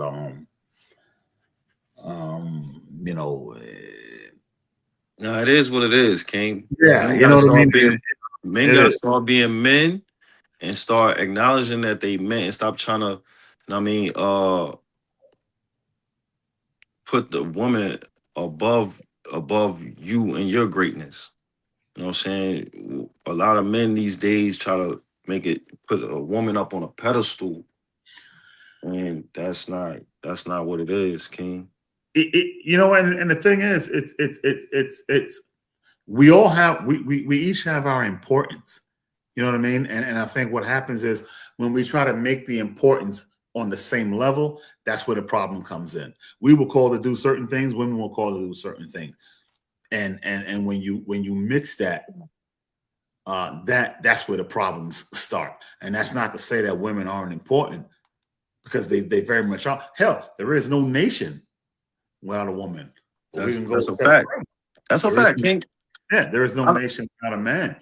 And the Most High gave us our offices, and so when we deviate from that, that's when you start to get people talk about, oh, my wife, this and that, and the third. Oh, I mean, that's a beautiful thing. We love you for your wife, but we got our office and they got theirs. You know what I Right. mean? They gotta, and you gotta function in your office. And the day that you put her above your office, then that's where you go wrong. And what a lot of our people are doing is not only they're putting above their office, but they're putting the woman above the Most High, and that's where my issue comes in. Because uh, anything you put above the Most High is off. Yeah. And for someone to feel as though they woman is their God, that's like a slap in the face to the Most High. So, that's what I mean by that. I don't want no one to get it misconstrued. I love our sisters. I know they hold a very important role in Israel, but they are not more important than the Most High. That's my thing. I think a lot of that comes from the understanding that, and it's a misunderstanding of the woman actually bringing forth life. They do bring forth life. They don't create life, though. You can bring it forth, but you don't create it.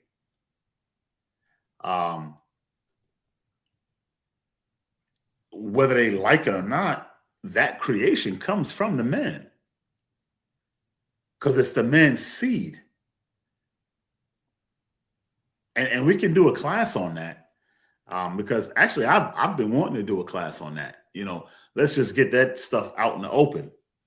Yeah, Huh? I was just gonna say, even like when a baby is developing in a woman's womb, right, in her stomach, the umbilical cord that the baby is attached to, that came from the man's seed. That didn't come from the egg. So like everything that the baby is getting is nutrients, is vitamins, that all coming from that seed, from the man, from the all right. But like you said, we'll get into it later, King. Yeah, because you can, what, but you're right. Biologically and scientifically and medically, that is true. Now we can go back. We can all, and we know what they're going to say. We know there's going to be some people that's going to say, and we can actually go back to What came first, the chicken or the egg? But when you go all the way back and you use man as the example, Adam was created first. So that kind of stops the which came first, the chicken or the egg argument. Adam was created. The seed of creation was put in Adam. Adam then had a wife, Eve. Adam put the seed in Eve, his wife, and Eve brought forth life. She didn't create it. She brought it forth. It was already, the creation was already in the man's seed. Now, that's not going to sit right with a lot of people, but if you got common sense and you understand how to read, that's the way it went down. You didn't create life. You nurtured it. You protected it. You helped formulate it, but you didn't create it. The means to create the life was in the man's seed. That's why you can't create life on your own, and a man can't nurture life on his own.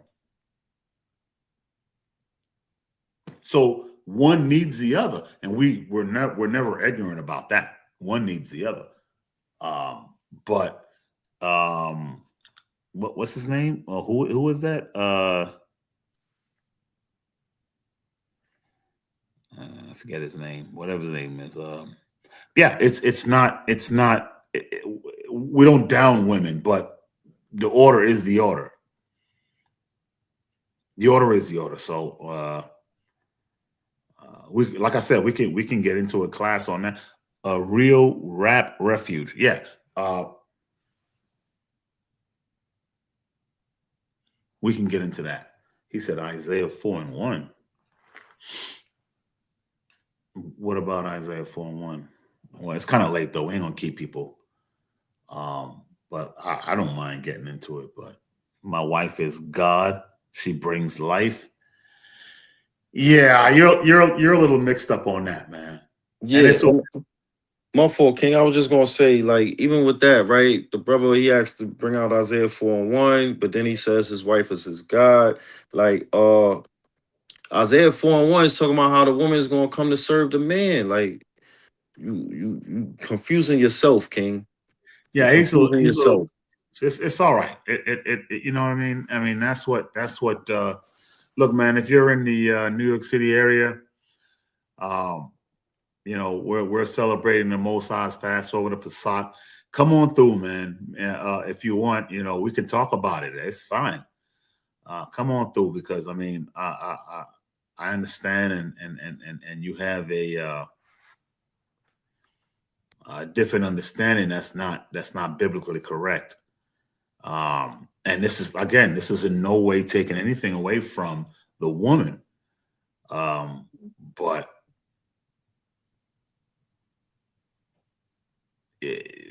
the woman can't be God, especially when you understand.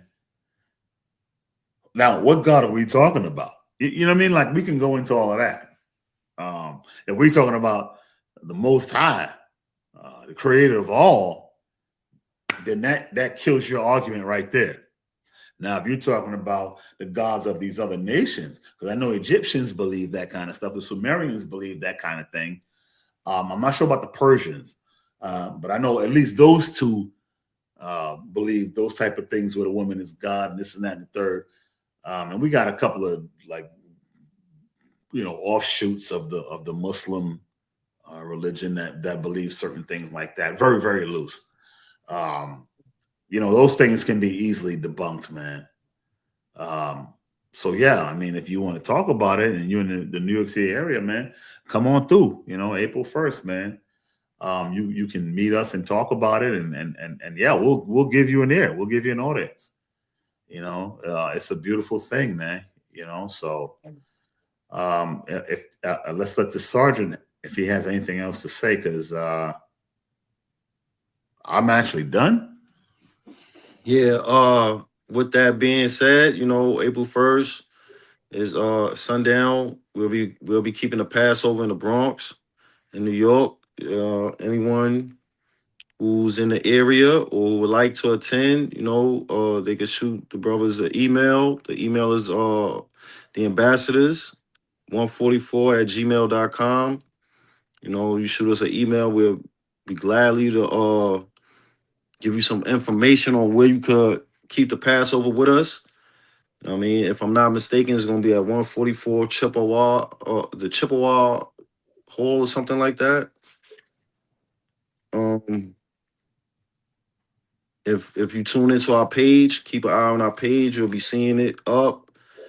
We'll be posting it. We'll be keeping it up on our page, letting brothers and sisters know about the Passover coming up. I mean, all are welcome. All are invited. Like the Most High said, all Israel come together. I mean, we just ask y'all to come in spirit and in truth and with good vibes, If you if you come worldly, we're gonna ask you to leave, If you come with some bad vibes, we're gonna tell you get the hints, Like, so be mindful when you come around brothers and sisters who's trying to keep the law, statutes, and commandments of the Heavenly Father. Yeah. So that's a definite. And just to piggyback off the sergeant, yeah, we're very excited about it, man. It's a especially with what's going on today in the world, man. We're excited about the fact that we're able to come together and rehearse the righteous acts, man. I mean, obviously, if you want to be technical and according to the book, no one's keeping it 100% exactly. But hey, look, we definitely send shout outs and honors to all Israel who's keeping this day. Whether you keep it the day we keep it or whether you don't. Those are the type of things that can be worked out. But if you're keeping the high holy days of the Most High, like he told you to do, we definitely give you all honors and shout out. The thing we got to really look at is that, and this is no knock to,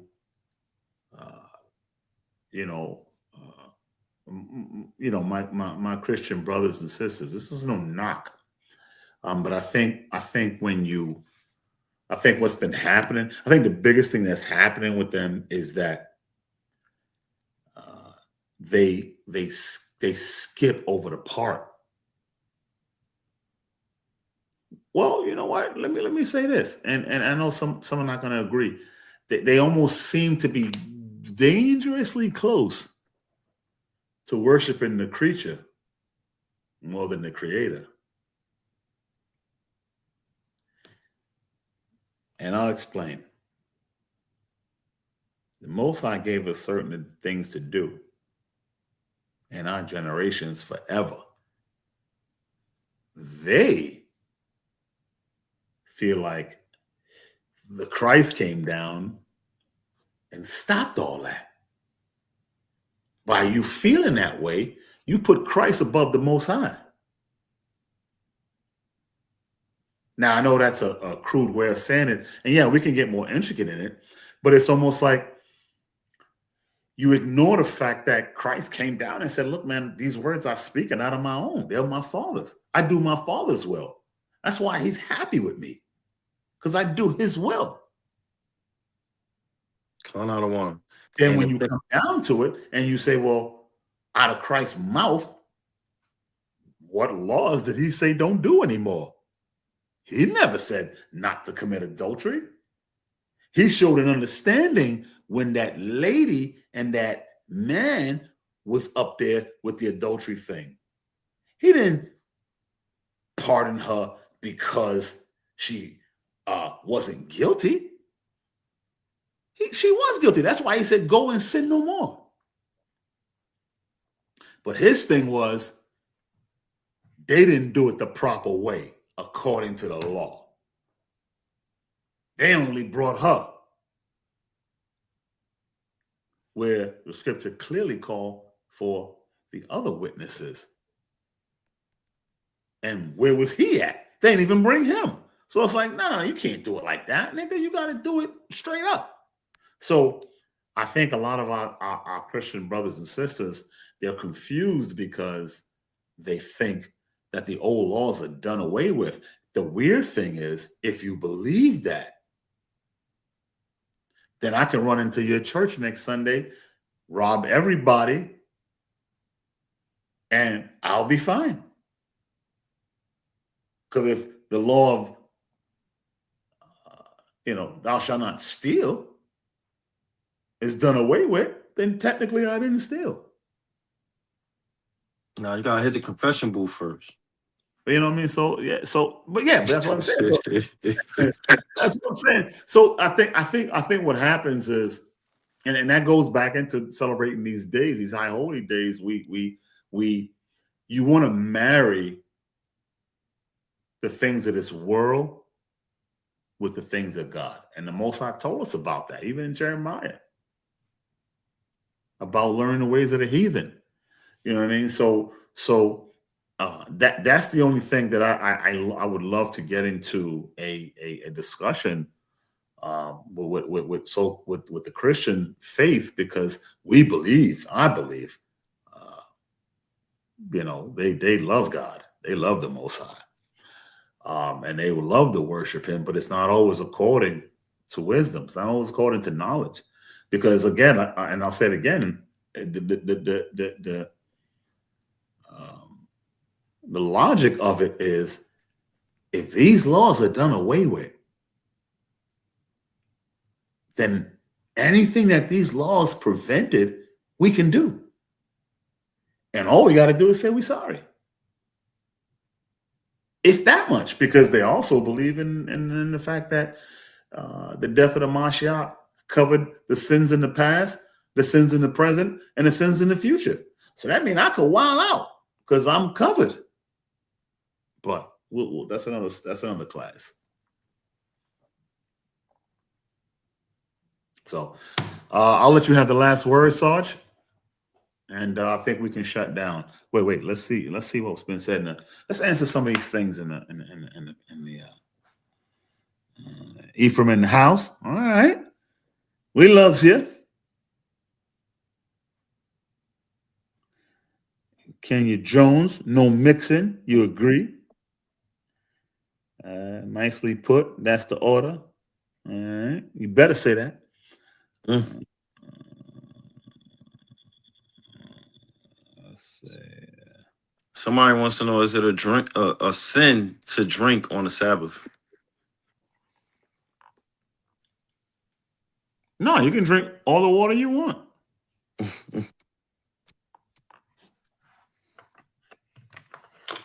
I'm assuming they're not talking about water.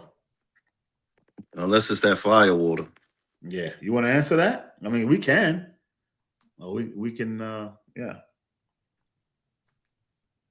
I would say don't put none of your your earthly desires first on the Sabbath. I would say leave your fleshly desires for another day.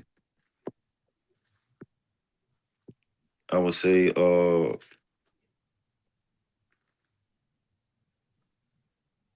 be a drunkard.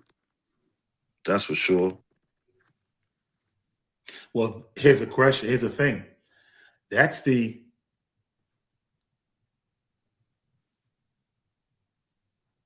only word that's in there where it pertains to being a sin.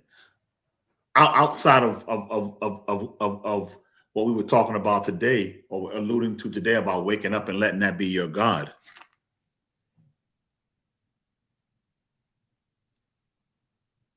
I mean, all right. Well, maybe I'm wrong.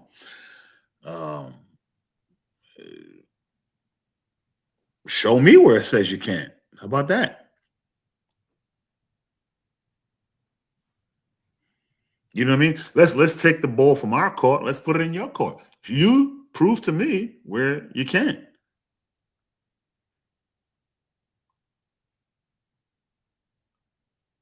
Because when you go through, especially when you go through the Old Testament, wine was a part of a lot of the celebrations, and some of those celebrations were on Sabbaths. So to say you can't drink on the Sabbath is not entirely accurate. Um, yeah, there are certain protocols that's followed behind that, but no, it doesn't. The Bible, it doesn't forbid that. It just doesn't. Not that I've seen. It doesn't.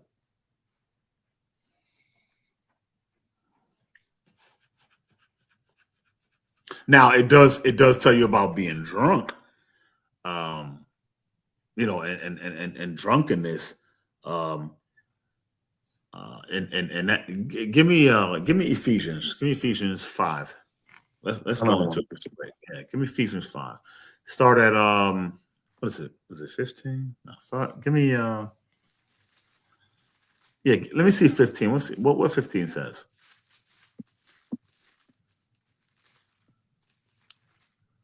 This book of Ephesians, chapter 5, verse 15. See then that ye walk circumspectly, not as fools, but as wise, redeeming the time, because the days are evil. Wherefore be ye not unwise, but understanding what the will of the Lord is. And Okay, go ahead. be not drunk with wine, Mm, wherein is excess, but be filled with the Spirit. you see that? Now, obviously, we know it's talking about in this particular thing, it's talking about a sobriety that you got to have when you're dealing with, um, you know, you know, teaching the word and living your life, things of that nature.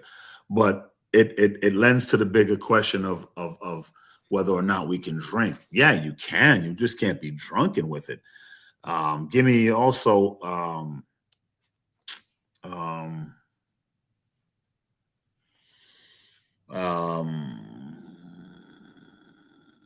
Proverbs 20. Give me 20.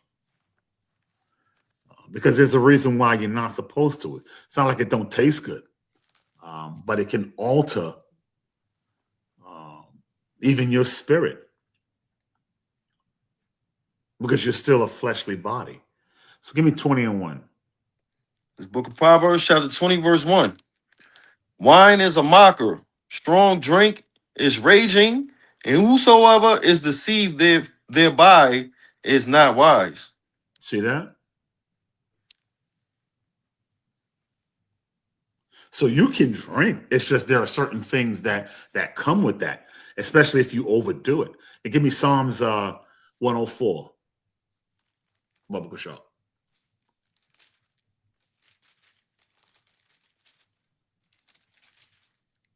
Psalms 104. Yeah, give me Psalms 104 and is it 14? Is it 14? Let me see what 15. 15 says. 15. Yeah, 15. Give me 15. Yeah, 15. Psalms 104, verse 15. And wine that maketh glad the heart of man, and oil to make his face to shine, and bread which strengtheneth man's heart.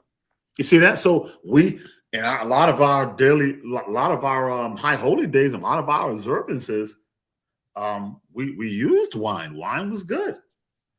We do it during the Passover. We do it. There are why. You know what I mean? A lot of celebrations that wine was a part of. So you can. Um, um,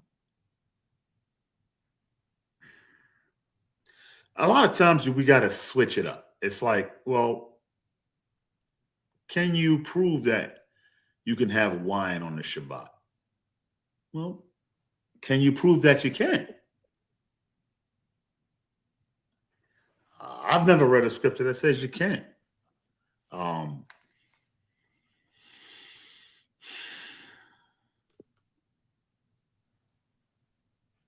Obviously, you don't want to do it in excess. And if your spirit is pushing you toward that way, just don't do it at all. Just don't do it at all. It's fine. Just don't do it at all. Now,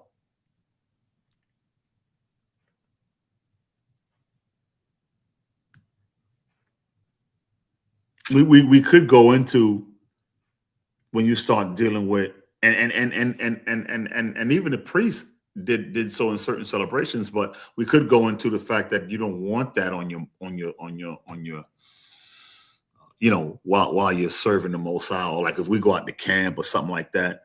But that's a completely different zone. I yeah, think that's a whole nother class, a whole nother zone. this is But what there you is no call law the that you can't do it. I think this one of them what you call what you was saying the other night when you was like Israelite question. I mean, you don't answer an Israelite question because like neither party is ever wrong. Yeah, because I mean, it was part of our celebrations. It's part of our history. To be honest with you, so yeah, you can do it, and there is no law that says you can't do it.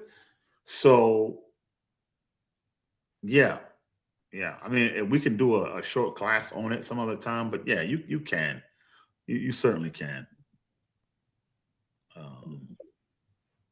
Now, if you wilding out, that's something different. You know what I mean? Like if you just, you got to go to, if you're going to get on the podium or teach or whatever, you start like knocking them back. Then I mean, maybe it's a judgment thing. It's a protocol thing as far as judgment and wisdom and the Most High's scriptures. So yeah, you might not want to do that, but yeah, if you're at home or whatever, and you want to have a glass to bring in the Shabbat and things of that nature. Yeah, there's no look. There is no law that says you can't, and that's what we got to look at, because the Most High tells us not to add to the law or take away. There is none that says you can't. So that's what I'll tell you.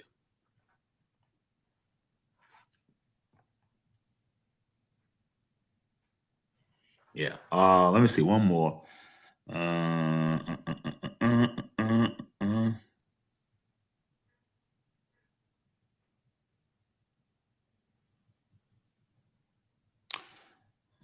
Whoever loves his not worthy of him do blaspheming his wife is God. So when God take her out, yeah, exactly. Exactly. I agree with you 100%. Rama Jamal. Yeah. 90 2907. Absolutely. Absolutely.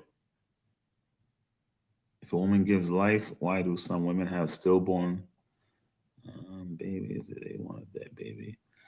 Well, I mean, we both know that. We all know that life, the issues of life and death come from the Most High. He told you that in the scripture. You know what I mean? So the issues of life and death is in his hand. Whether we know the reason or not for why he does certain things, that's another issue entirely. But if you don't get up the next morning, that's the Most High's will. If you get up the next morning, that's the Most High's will. If a woman has a stillborn baby, that's the Most High's will. If the woman has a baby born alive, that's the Most High's will. Now the reasons that it may happen where it might be a stillborn, we don't know. The scripture don't go in depth into why these things happen. It gives you certain clues, but it doesn't go in depth as to why these things happen. So,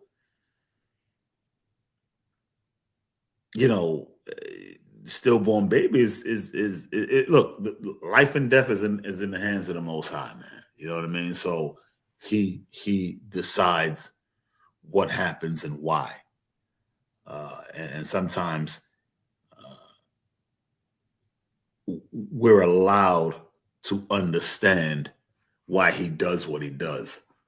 You know what I mean? And believe it or not, that's a big part of what the Bible is about. Not only doing what he told you to do and understanding what he told you to do, but also understanding why he did or does the things that he does. You know, that's why the scripture says nothing is no of no private interpretation, but you have to have the wisdom and the understanding to be able to search that out and bring it out. And the Most High gives that increase. So through the Holy Spirit. So yeah, we don't know why the Most High chooses for a baby to be stillborn. I'm sure the woman didn't want that. Of course not. Who wants that? They didn't want it. I'm sure they didn't want it. And then sometimes maybe they did. And yeah, there is a possibility that the Most High did that because that's what they wanted. But it doesn't necessarily. I'm sure the Most High. Look, we're never going to really fully, at least not right now, understand fully why he does what he does. But we all know that it's nothing in vain, and there's always a method to it. And maybe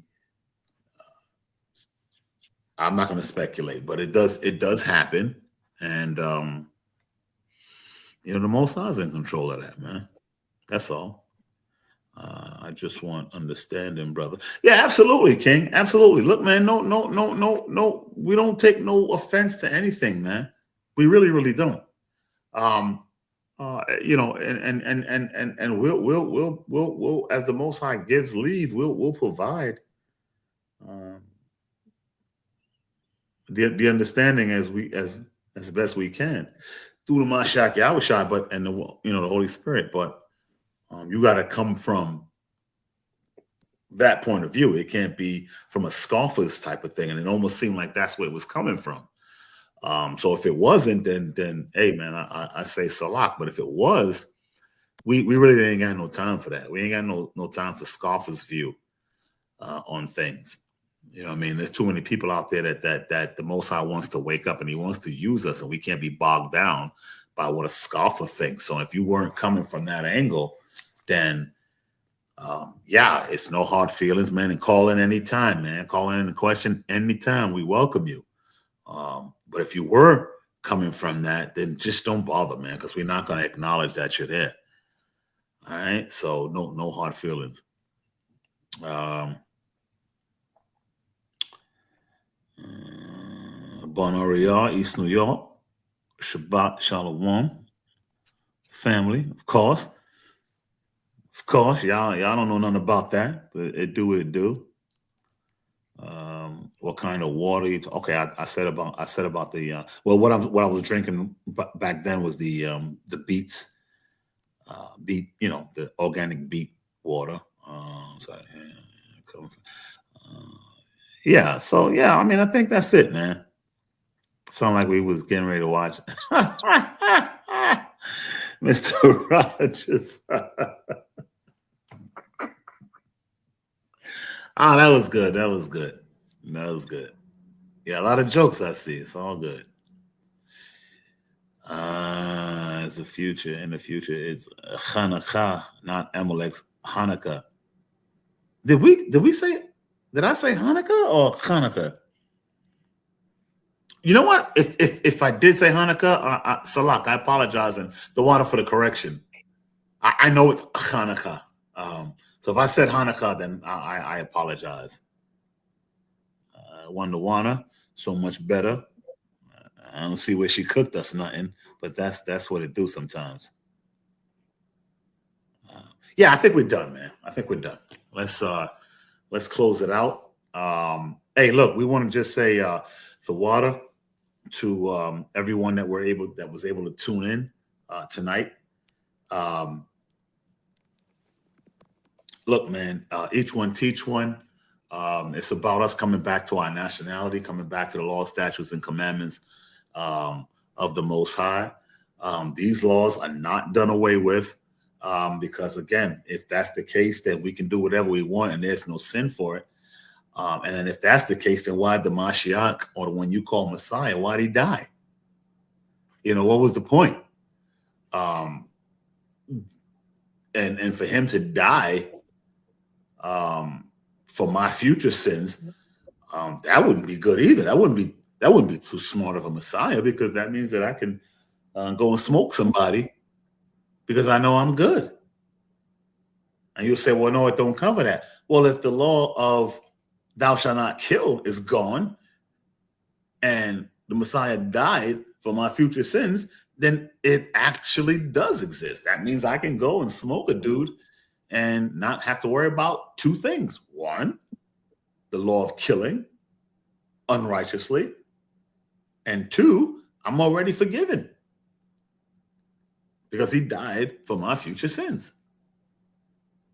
Now, I understand I'm being a little facetious, but this is the type of understanding that they have, and I think that might be the next thing that we do, is give an understanding of those type of things. So I want to say on behalf of myself, ambassadors of Christ, I want to just say, hey, Thawada, for y'all tuning in.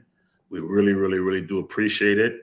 If you guys can subscribe and like and do all that other stuff that they say do. I don't know. I'm not really big on technology. We can help this thing to grow, man, and bring out the Most High's word, because and shout out to all of the Hebrew Israelites out there who's doing that, who understand their nation, who understand who they are and things of that nature, man. Hey, look, man, we shout y'all out for doing that. For those of our people who in the Christian faith, we shout y'all out too. You know, those of us from Masters of Christ, we're gonna shout y'all out, man. Nobody has everything. Y'all got some things, we got some things. We get together and we put it together, and it's a beautiful thing. As long as y'all believe in the things that we believe in, and we believe in the things that y'all believe in, we believe in this Holy Bible. The rest of that stuff we can work out. So we definitely want to shout out our Christian, so-called Christian brothers and sisters out there, and anybody that's doing the will of the Most High, or trying to do, or searching. We're always here. We're always available. And if we can enrich y'all lives in any way, would let us know. Let us know via all the ways that we're able to be contacted. We'll even physically show up to your church if we have to. And I promise you, the one thing we won't have is a collection plate. Unless y'all don't mind that. But that's a joke. So, Sarge, you got any last words before we close out? Yeah, Khan King. I was just wanted to bring out a script real quick. Psalms 94:16. The Lord said, "Who will rise up for me against the evildoers? Or who will stand up for me against the workers of iniquity?" So, just remember the Lord is just asking us, to do our part, and keeping the law, statutes, and commandments. That's a part of it. Rehearsing the righteous acts, keeping the Passover. Like we said, we got the Passover coming up, and we would love for all to come attend and to keep the Passover with us. If not, Lord willing, y'all still keeping it somewhere. If y'all love the Most High, and that's something that y'all will do, because the Most High said, if you love me, you'll keep my commandments. So, we're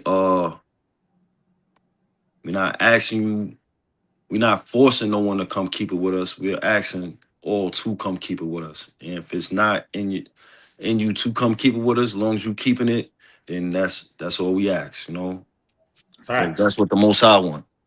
Facts. Also, I just want to say also, when y'all go on, when y'all come on and check out the class tomorrow, when y'all see the brothers Barak and Yediah, tell the brothers like, yeah, I'm here and I'm ready to stand up for the Most High against the workers of iniquity. Come. So I guess with that, again, I want to say Thawada. I want to thank everybody that logged on. I want to thank everybody that's listening. May this message meet those who maybe didn't have a chance to to log on but could listen. However, they did listen, and even spiritually, may this message touch somebody's heart or somebody's spirit, rather, to bring themselves back toward the Most High. But the glory is not ours. None of the glory is ours. All right. We're just servants trying to do the best that we can. We don't always get it right, but that's the struggle. That's the struggle. We don't put down the plow. All right. So, you know, there always is a chance with the Most High. I always say, you know, when the Most High is done with you, when your eyes don't open anymore. And so as long as they do, you have another chance. General always says there is no tomorrow, and it really isn't. We can get off this phone right now, and both myself and the sergeant could go into the netherworld. So you always got to keep that in mind. And so we thank you. First and foremost, we thank the Most High. We thank the Mashiach for allowing us to get this word out to our people. We see a lot of things happening. So we say, you know, rise our people, and may all of our people come back to the law, statutes, and commandments of the Most High, and the other things and other tenets that are needed to be a well-rounded person in righteousness, as our Christian brothers and sisters strive to be. So with that, we'll say Shalom, Shah Shabbat, Shabbat Shalom, and we look forward to the next class. Shalom. Shalom, Shah Shabbat. And also, Ashar Kadash Shana. Happy New Year.